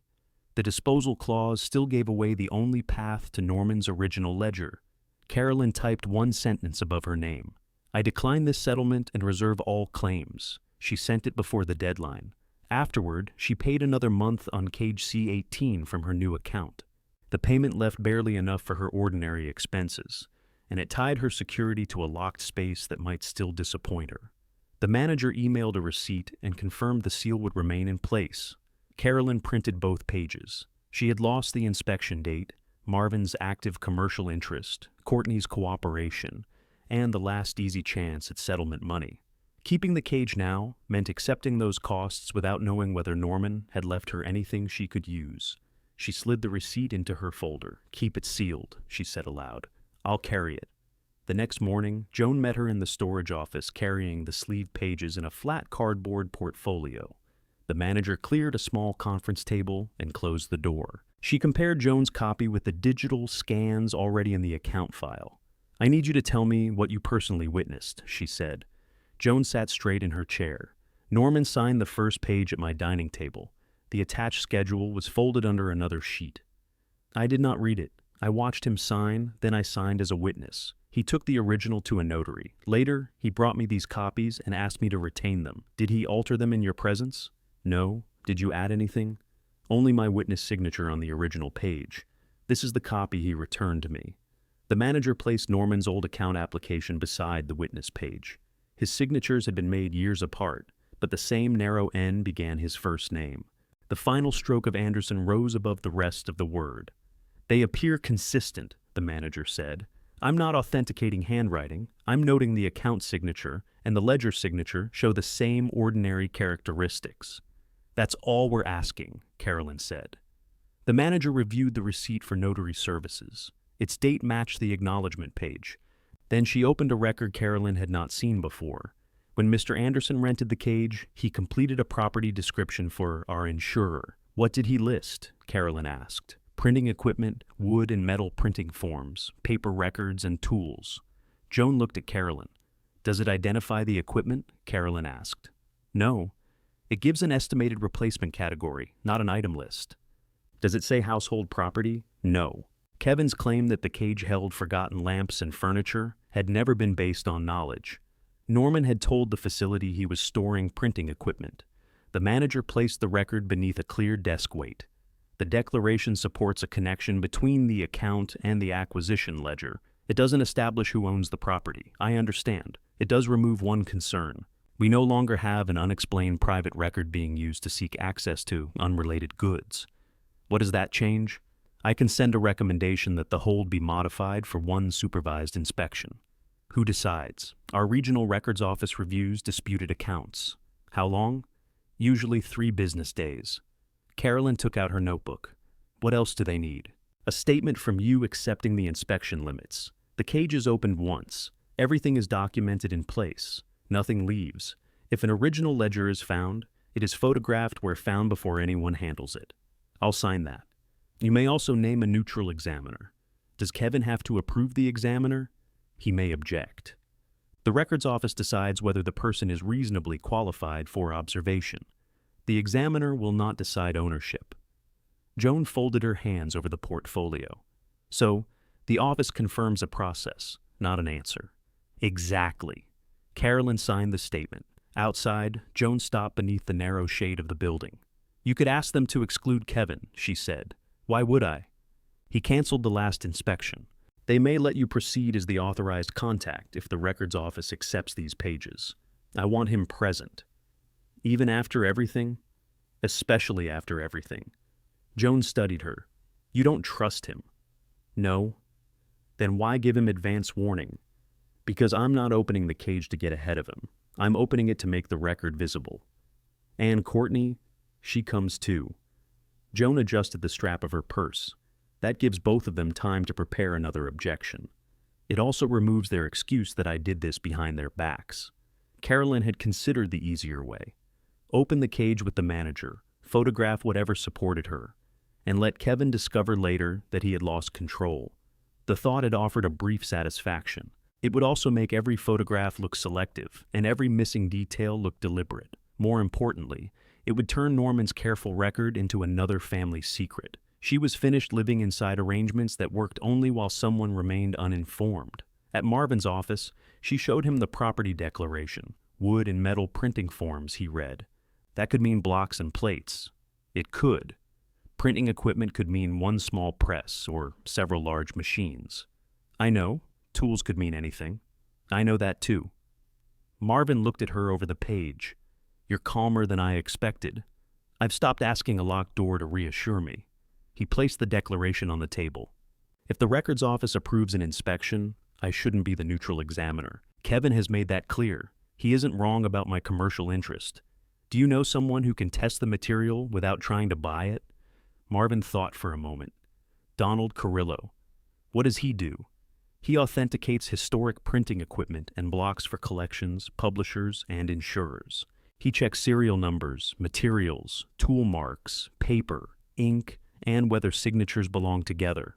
Would you trust his answer if you disliked it? Yes. Would Kevin? He should. Donald has turned down more attractive conclusions than Kevin can offer. Carolyn did not need the joke, but she understood the point. Marvin called Donald while she sat across from him.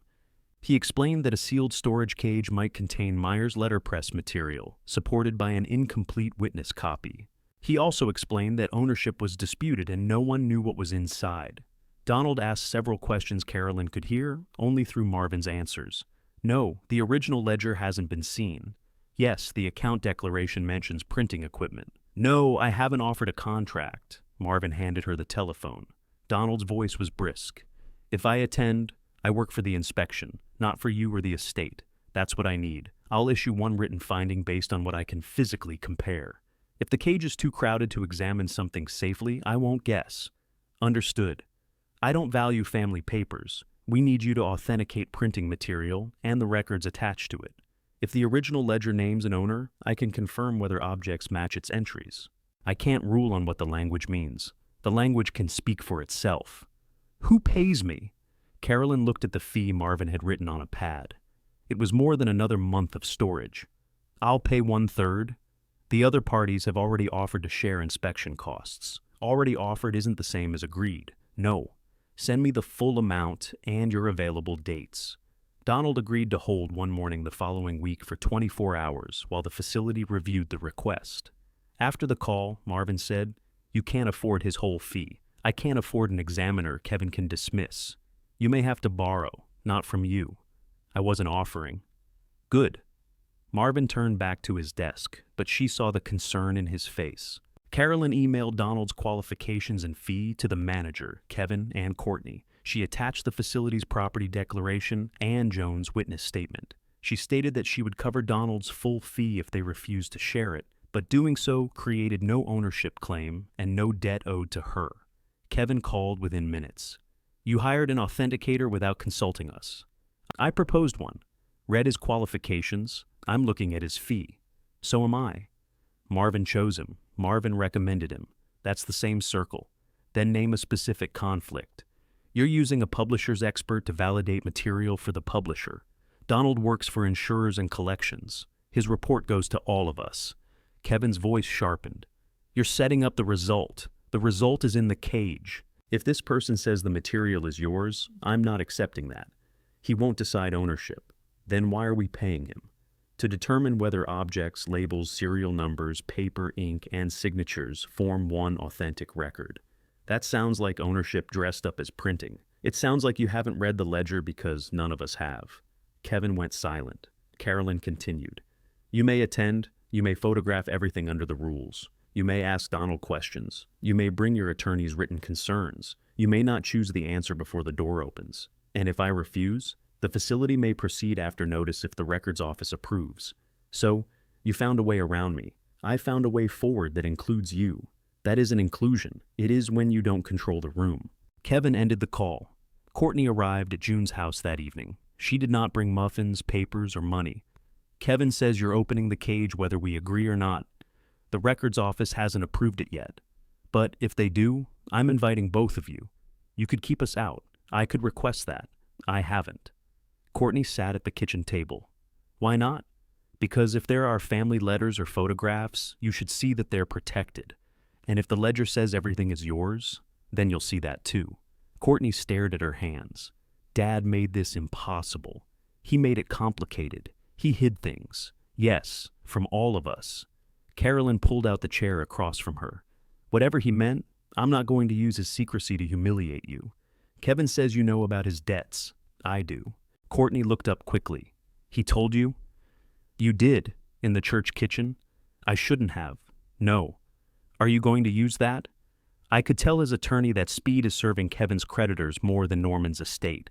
I could tell every relative who asks why we're fighting. Courtney's face tightened. I won't, Carolyn said. His debt explains pressure. It doesn't prove ownership. Then what do you want from him? His presence when the record is opened. After that, I want his behavior to match the facts. Courtney nodded slowly. I'll pay my third of Donald's fee, directly to him. Yes. And your share of storage, directly to the facility. Carolyn wrote down both account instructions. Courtney made the payments from her telephone while they sat together. The gestures did not repair the relationship. They made her concern cost something. The following afternoon, the storage manager called. The records office approved a single supervised inspection based on the account declaration, the witness copy, and your authorization status. May all named attendees come? Yes. Mr. Anderson and Ms. Anderson will receive formal notice. Mr. Carrillo is approved as the examiner. Mr. Page may observe but not handle material unless Mr. Carrillo requests assistance. And Joan? She may attend to identify her copy. When? Next Thursday at 9. Carolyn wrote the date beside cage C18 in her notebook. Who opens the lock? You do. The key was issued to you, and you've maintained the account. After the call, Carolyn sent the inspection notice to Kevin and Courtney herself. She added no argument. Kevin replied with one sentence. If the ledger damages Dad's estate, this changes the family permanently. Carolyn read it twice. He had phrased the consequence as if paper could damage a family by telling the truth. She answered, the record will change what each of us is allowed to do. What happens to the family depends on what we do next. Then she placed the brass key, the witness copy, the catalog page, and the payment receipts together in her folder, ready for Thursday morning. Thursday morning arrived hot and windless. Carolyn reached the facility 20 minutes early. At 71, she had learned that arriving early did not calm fear. It simply gave fear more time to sit beside her. Joan came first, carrying the flat portfolio. Marvin arrived with the catalog in a padded case. Donald Carrillo brought a magnifying lamp, cotton gloves, measuring tools, and a camera sealed in a hard black case. Courtney entered alone. Kevin is parking, she said. Did he restore his consent? Carolyn asked. He says he's attending under protest. He doesn't need to consent now. I know. He's not happy about that. Kevin appeared with a folder beneath his arm. He nodded to Donald but did not greet Marvin. The manager took everyone into the conference room. She reviewed the rules line by line. Nothing could leave the cage. Labels would be photographed before boxes were moved. Donald could handle material for examination. Marvin could assist only if Donald requested it. Any personal letters would remain closed unless the outside identified their connection to the ledger. Kevin waited until she finished. I need my position recorded, he said. The manager turned on a small audio recorder. Go ahead. My father rented the cage, paid for it, and stored the contents. Any items he bought belonged to his estate. Carolyn's former business name on a key tag does not transfer ownership. Her payment of overdue rent does not create ownership. Her plans for commercial use were not disclosed when the first inspection agreement was signed.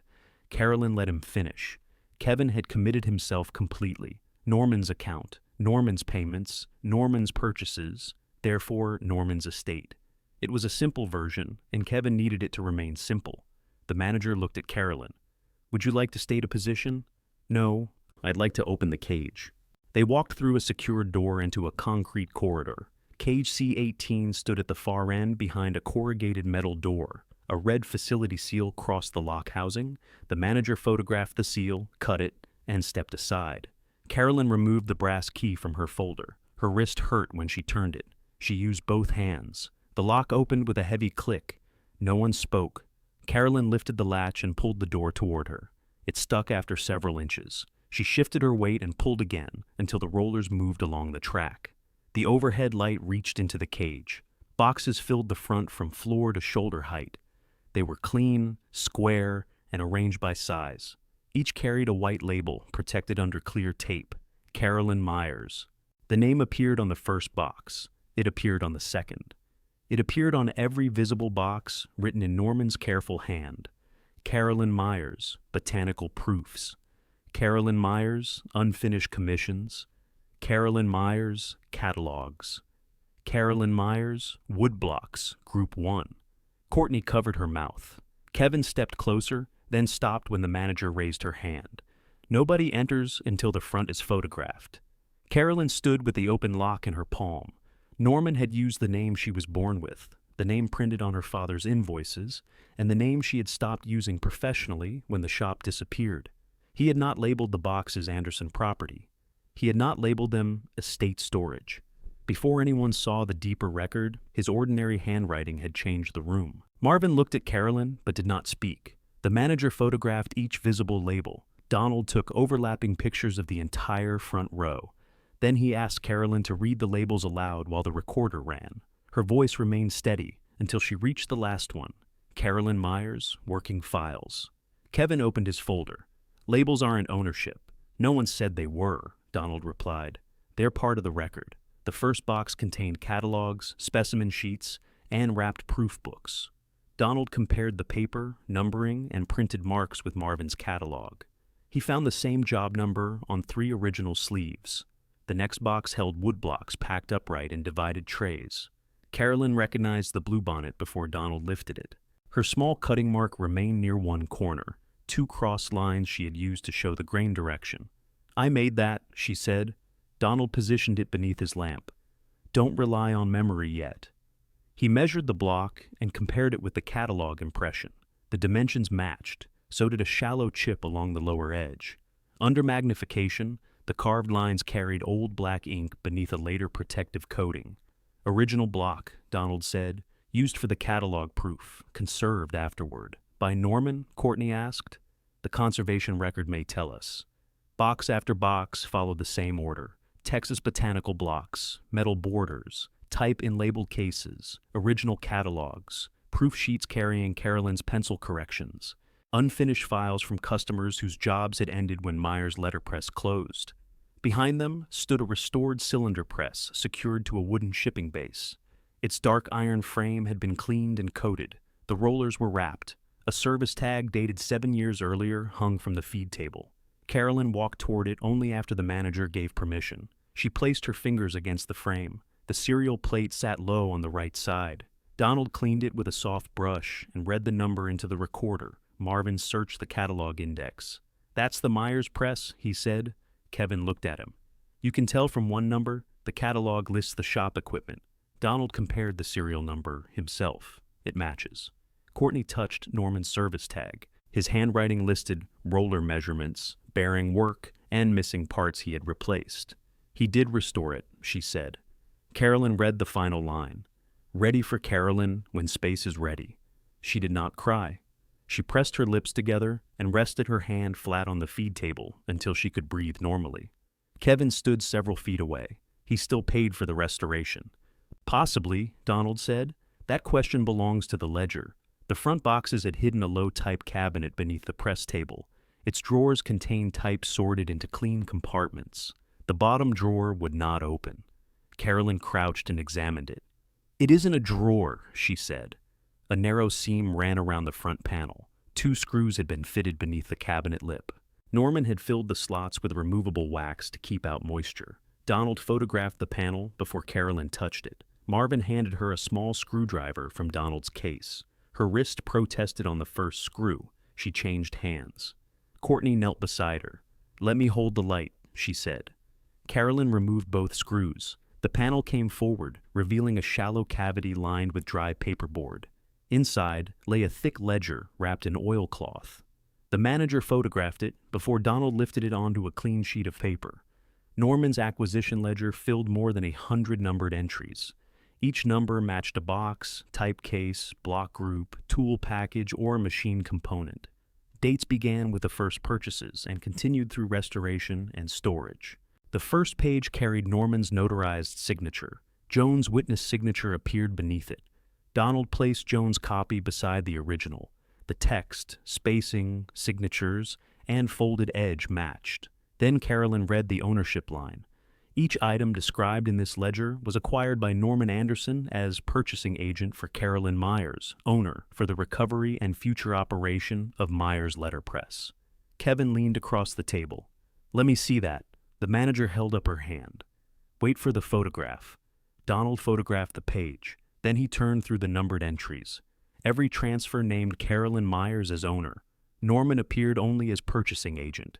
His payments were recorded as purchases made for her benefit, not contributions to his estate. The press entry included its serial number. The botanical entries included block dimensions and old catalog references. Restoration expenses were attached to the same numbered chain. There was no second mechanism waiting behind it, no separate account, deed, or hidden fortune. Norman's ledger did one clear thing. It connected every recovered object to Carolyn and explained the role he had taken while recovering it. Kevin read in silence. Courtney stood beside him. He meant her to have it. "He used his money," Kevin said. "He recorded why he used it," Donald replied. "You're not an attorney." "No. I authenticate printing archives. This ledger and these objects form one matched record." For the next 4 hours, Donald tested the record. He compared old ink trapped in the woodblocks with the catalog proofs. He checked paper fibers, type foundry marks, repair dates, serial numbers, and Carolyn's old pencil signatures. He examined Norman's later labels and the service notes. Nothing contradicted the ledger. Every numbered group he could reach appeared where the record said it should be. Marvin assisted only when asked. Carolyn answered questions about her carving marks and working files. Joan confirmed the original signature page was the one Norman had folded beneath her witness sheet.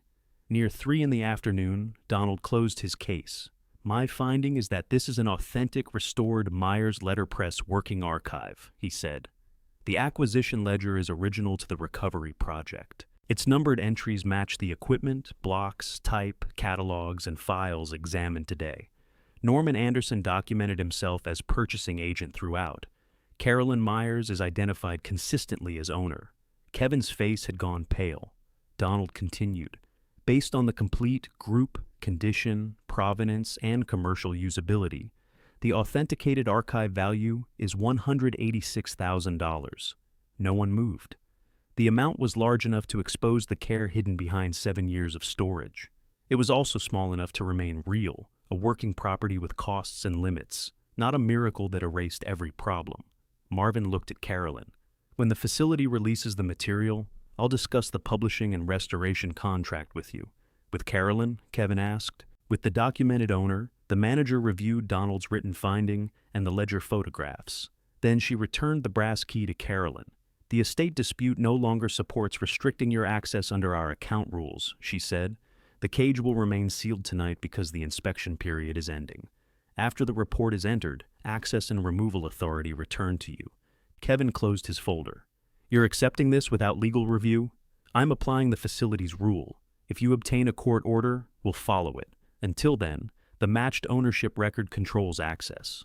Authority had not awarded Carolyn the archive. Norman's ledger had identified it, and Carolyn had carried the cost of bringing that record into view. Courtney asked for copies of the photographs showing Norman's service notes. "You'll receive every approved photograph," Carolyn said. "Even if they're yours, ownership doesn't require me to erase him."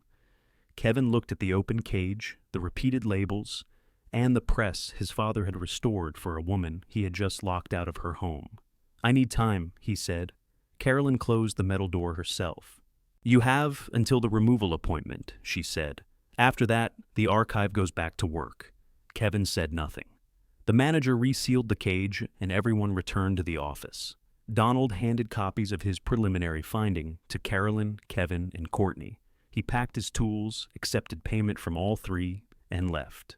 Joan placed her witness pages back in the flat portfolio. "I'd like the original copy returned to my files when this is finished," she said. "You'll have it," Carolyn replied. Kevin looked at the portfolio. "I want a copy of everything Joan has connected to Dad." "Ask Joan," Carolyn said. Joan met his eyes. "You may have copies of records concerning Norman's acquisition project. You may not inspect the rest of my files. I'm the estate representative, and I'm the owner of the boxes in my house." Kevin started to answer, then stopped. One locked door had finally taught him that his title did not open every other one. Marvin walked Carolyn to her car. "The press can't stay in that cage much longer if you intend to use it," he said. "The coating helped, but the rollers need attention. How soon can you draft a contract?" "I have a draft." "You already wrote one." "I wrote a possible one. Donald's report made it worth discussing." "Bring it tomorrow." "You don't want a day to breathe?" "I've had weeks to breathe. It's overrated." Her voice was lighter than she felt. Ownership had been established, but ownership did not move iron, repair roofs, or make her wrists stop hurting. It gave her the right to take on those problems. Kevin's attorney called the next afternoon. He said the estate had reviewed the ledger and Donald's finding. Kevin would release the estate claim to the archive in exchange for written confirmation that Carolyn would not seek reimbursement for Norman's purchases. "Norman recorded the purchases as made for me," Carolyn said. "Why would I seek reimbursement from his estate?" The release would make that clear. "Send it." The document was short. Carolyn read it with a legal advisor. She paid for 1 hour from her remaining money. The advisor explained that it did not affect her other claims concerning Norman's estate or the settlement she had refused. It addressed only the archive and the purchase costs. Carolyn signed. Kevin signed the same day. He came to June's house that evening with the release and 2 boxes from Norman's house. Carolyn's clothes filled one. The other contained personal papers, the yellow oatmeal bowl, the seed catalogs, and the green lamp's missing shade. "I found these in the study closet," he said. "You packed the lamp without its shade?" Courtney packed the lamp. Carolyn lifted the shade. "Then you found what she missed." He looked at the floor. "I should have checked the boxes before you left." "Yes. I was trying to secure everything quickly." "You secured me outside." Kevin rubbed the edge of the release envelope with his thumb. "The attorney said the house was clearly Dad's separate property. The attorney didn't tell you to change the lock while I planned the funeral." "No." "Did he tell you to make my belongings part of an inventory?" "No." Kevin looked toward the open kitchen door. June had made herself busy in the backyard, giving them privacy without leaving Carolyn alone. "I thought you'd take the settlement," he said. "I know. I thought the cage was junk. I know that too. I didn't know Dad had done all this. That's why people inspect before they dispose." He flinched. Carolyn waited for an apology. Kevin knew one was expected. He also knew that apologizing fully would require him to admit the debt and fear beneath his decisions. He was not ready. "I released the claim," he said instead. "That was required by the record. I brought your things. That was required by decency." His face reddened. "Nothing I do is going to be enough for you. Not yet." The answer was calm, and that bothered him more than anger. "What do you want?" "Before you enter my shop or handle the archive, you ask. If I say no, you accept it. If you want information about Norman's work, you request a copy from me. You don't contact the storage facility on my behalf. Your shop. If the financing works." Kevin took in the borrowed room, the boxes, and the lampshade in her hand. "I can't promise how I feel about all this," he said. "I didn't ask you to." He left without embracing her. Carolyn watched from the porch as he drove away. The release remained on the table. It was useful. It was not reconciliation. Courtney came the following morning with a portable scanner and the payment receipt for her share of the storage fees. "I want to copy Dad's service notes," she said. "You may copy the photographs the facility took. I'd like to see the originals again, during removal, under supervision." Courtney nodded. "All right." Carolyn had expected an argument. "I was afraid," Courtney said. "Not just that you'd take something. I was afraid Dad had kept a whole part of himself with you that we didn't know. He kept it from me, too. But your name was on every box." "Yes." Courtney looked down at the scanner case. "When I saw that, I thought there wouldn't be anything of him left for us. His work is all over the press. I know that now. You knew it when you helped Kevin stop the inspection." Courtney did not defend herself. "I'll follow your rules. That's where we start." At the removal appointment, Courtney arrived early. She photographed every service tag before the movers wrapped the press. She helped Joan match the numbered boxes against the ledger. When Kevin called her twice, she stepped outside to answer and returned without changing the plan. Carolyn watched those choices. They mattered more than Courtney saying she was sorry. Marvin brought his contract to the former shop 3 days later. Carolyn had asked to meet there because she wanted every promise measured against the room that would have to keep it. The contract covered restoration of selected blocks, a limited botanical addition, and a new regional book built from the unfinished commission files. Marvin would pay in advance after signing, another payment after approved proofs, and the balance on delivery. "The schedule is too fast," Carolyn said. "It's 9 months. The press needs moving and setup. The roof needs a real repair. I need paid help. 10 months. 12, with the first 2 for restoration and workspace preparation." Marvin crossed out the schedule and wrote 12 months. "The advance is too small if I'm hiring help before the first proof. It's standard. This isn't standard material. It's also material I can't sell until you produce it." Carolyn showed him the equipment estimate, moving cost and paper order. Marvin increased the advance and tied part of it directly to restoration expenses. "I retain ownership of the blocks, proofs, and working files," she said. "The contract licenses publication. It doesn't transfer them. Say that in ordinary words." He revised the paragraph. They spent 3 hours on 16 pages. Carolyn read every one. She did not sign where yellow tabs told her to sign until she understood the sentence above each tab.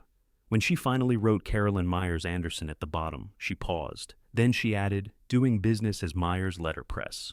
Marvin signed across from her. The contract made the archive's value practical. It also gave Carolyn deadlines, expenses, and a publisher who expected finished work. She took Donald's appraisal, the signed contract, her repair estimates, and the building information to a local bank. The loan officer did not treat the archive value as cash. He reduced it for the cost and difficulty of selling specialized equipment. He counted Marvin's advance as income only after reviewing the payment terms. Carolyn expected caution. She had brought caution of her own. She offered the archive as collateral and the shop as the property securing the loan. She showed the old press mounting points, the improved electrical service, and the rear entrance measurements. She explained what restoration would cost and why the upstairs apartment reduced her living expenses. The bank required insurance, a roof inspection, and a larger repair reserve than she wanted. Carolyn negotiated the payment date so the first publishing installment would arrive before the second loan payment. Approval came 2 weeks later. The property agent met her at the shop with the sale papers and a ring holding 4 keys. The purchase did not make her wealthy. It made her responsible for a neglected building, a commercial loan, a working archive, and an apartment with a loose stair rail. Carolyn signed anyway. On moving day, the rigging crew removed the sagging gutter before bringing the press through the alley. Courtney stood near the rear door with Norman's ledger and checked each numbered package as it crossed the threshold. Kevin did not come. Joan arranged the document boxes in the dry back room. Marvin inspected the temporary paper shelves and rejected one because it sat too close to the sink. Carolyn directed the press toward the old mounting points.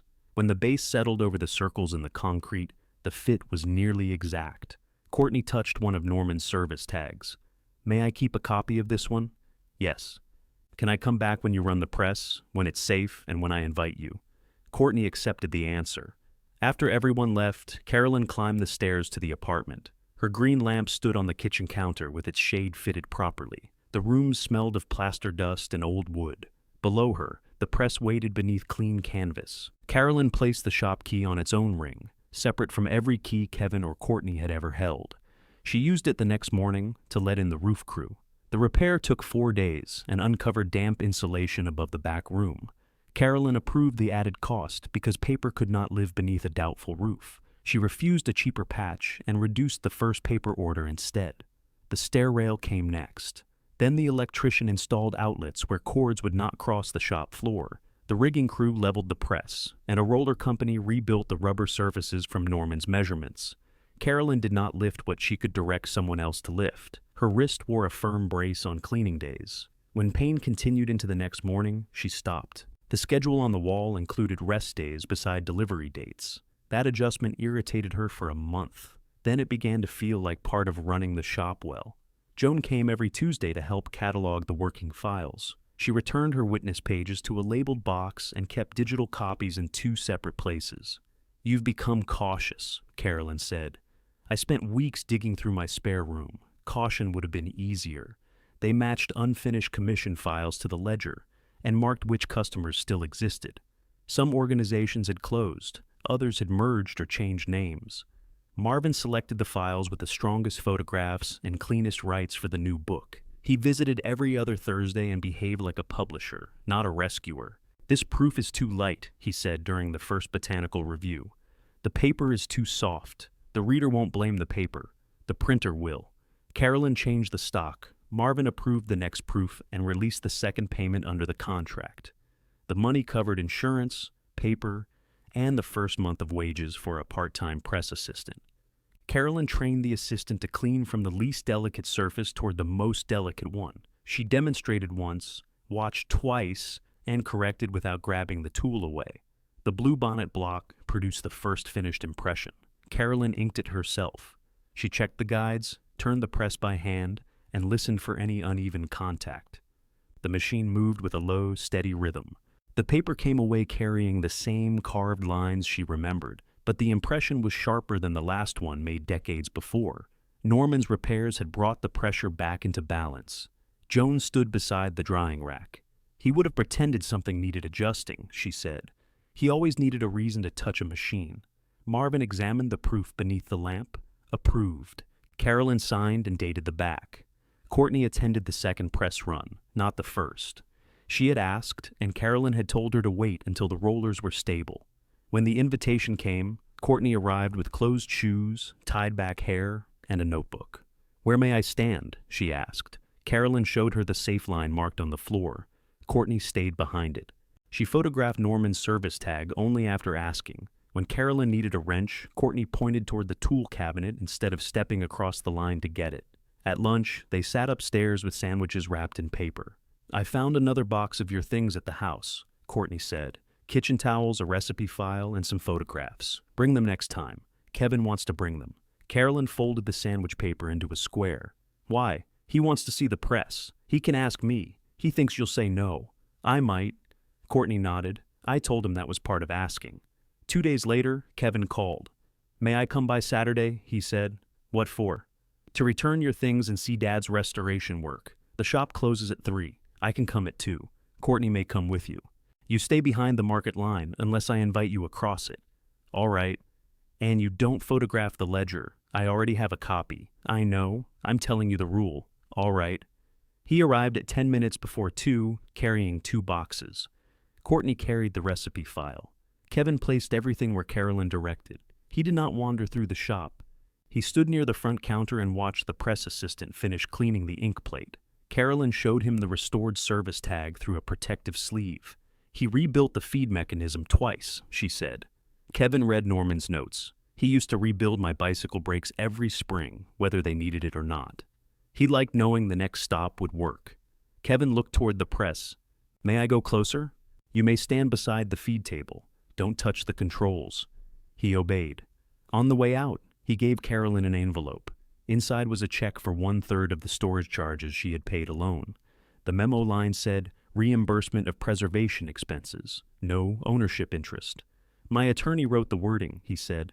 "It's good wording. I should have paid it when you asked." "Yes." He waited. Carolyn put the check in her desk drawer.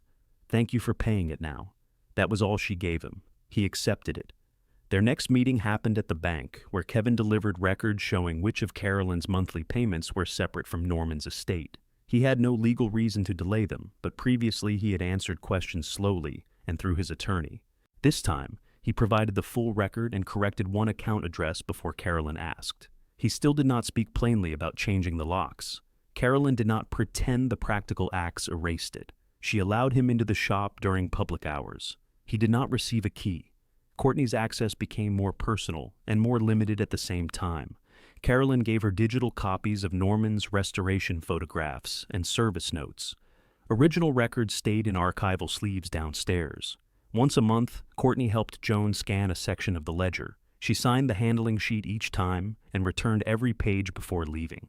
"I used to think a copy meant I was being kept outside," she told Carolyn. "A copy means the original survives your coffee." Courtney moved her cup to another table. The first botanical edition came off the press near the end of winter. Carolyn stacked the sheets in drying racks while rain tapped the repaired roof.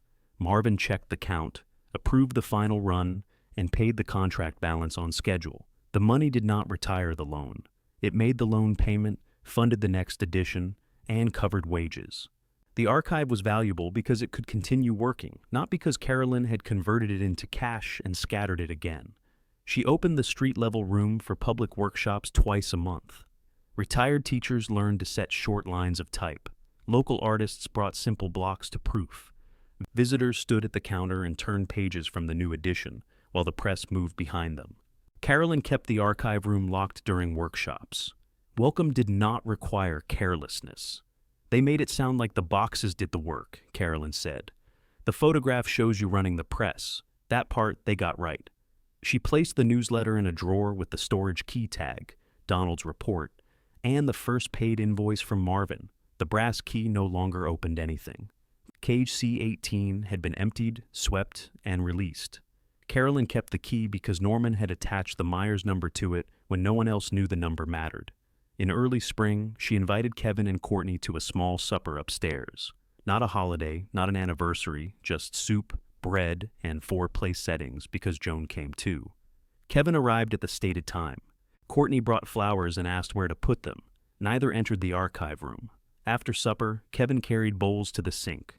"I'm sorry I changed the locks," he said. Carolyn dried one bowl before answering. "You should be. I thought moving quickly would keep everything from becoming a fight. You moved quickly because you needed money and control." Yes. It was the first time he had said it without hiding behind the estate. Carolyn hung the towel over the oven handle. "You've behaved differently here. Keep doing that?" He nodded. There was no embrace and no promise that the old family would return. They washed the remaining bowls together. Months passed. The loose rail stopped moving beneath Carolyn's hand. The kitchen faucet ran clear. Her loan payments left the bank on schedule. She learned which work tired her wrist and which work could wait for another pair of hands. One evening, she carried the last suitcase up from the stockroom. It was the larger one Courtney had packed after Norman died. Carolyn emptied it into the bedroom drawers, placed it on the closet shelf, and closed the door. If stories about reclaiming dignity after family abandonment matter to you, subscribe and return for the next inheritance story. The shop had been quiet for an hour, but it was not empty. Fresh bluebonnet proofs rested on the drying rack. Tomorrow's paper stood wrapped beside the wall. 4 clean cups waited near the sink for Joan, Marvin, Courtney, and anyone else invited upstairs. Carolyn checked the front lock, turned off the workroom lamps, and left one shaded light burning over the press. She climbed the repaired stairs without carrying a suitcase or asking where she could put her things. In the kitchen, she filled the kettle and set it on the stove. The window glass reflected her green lamp, complete with its recovered shade. Beyond that reflection, the press stood bolted over the marks her father had left in the floor. Carolyn stood at her upstairs kitchen window, watching warm light fall across her working press below.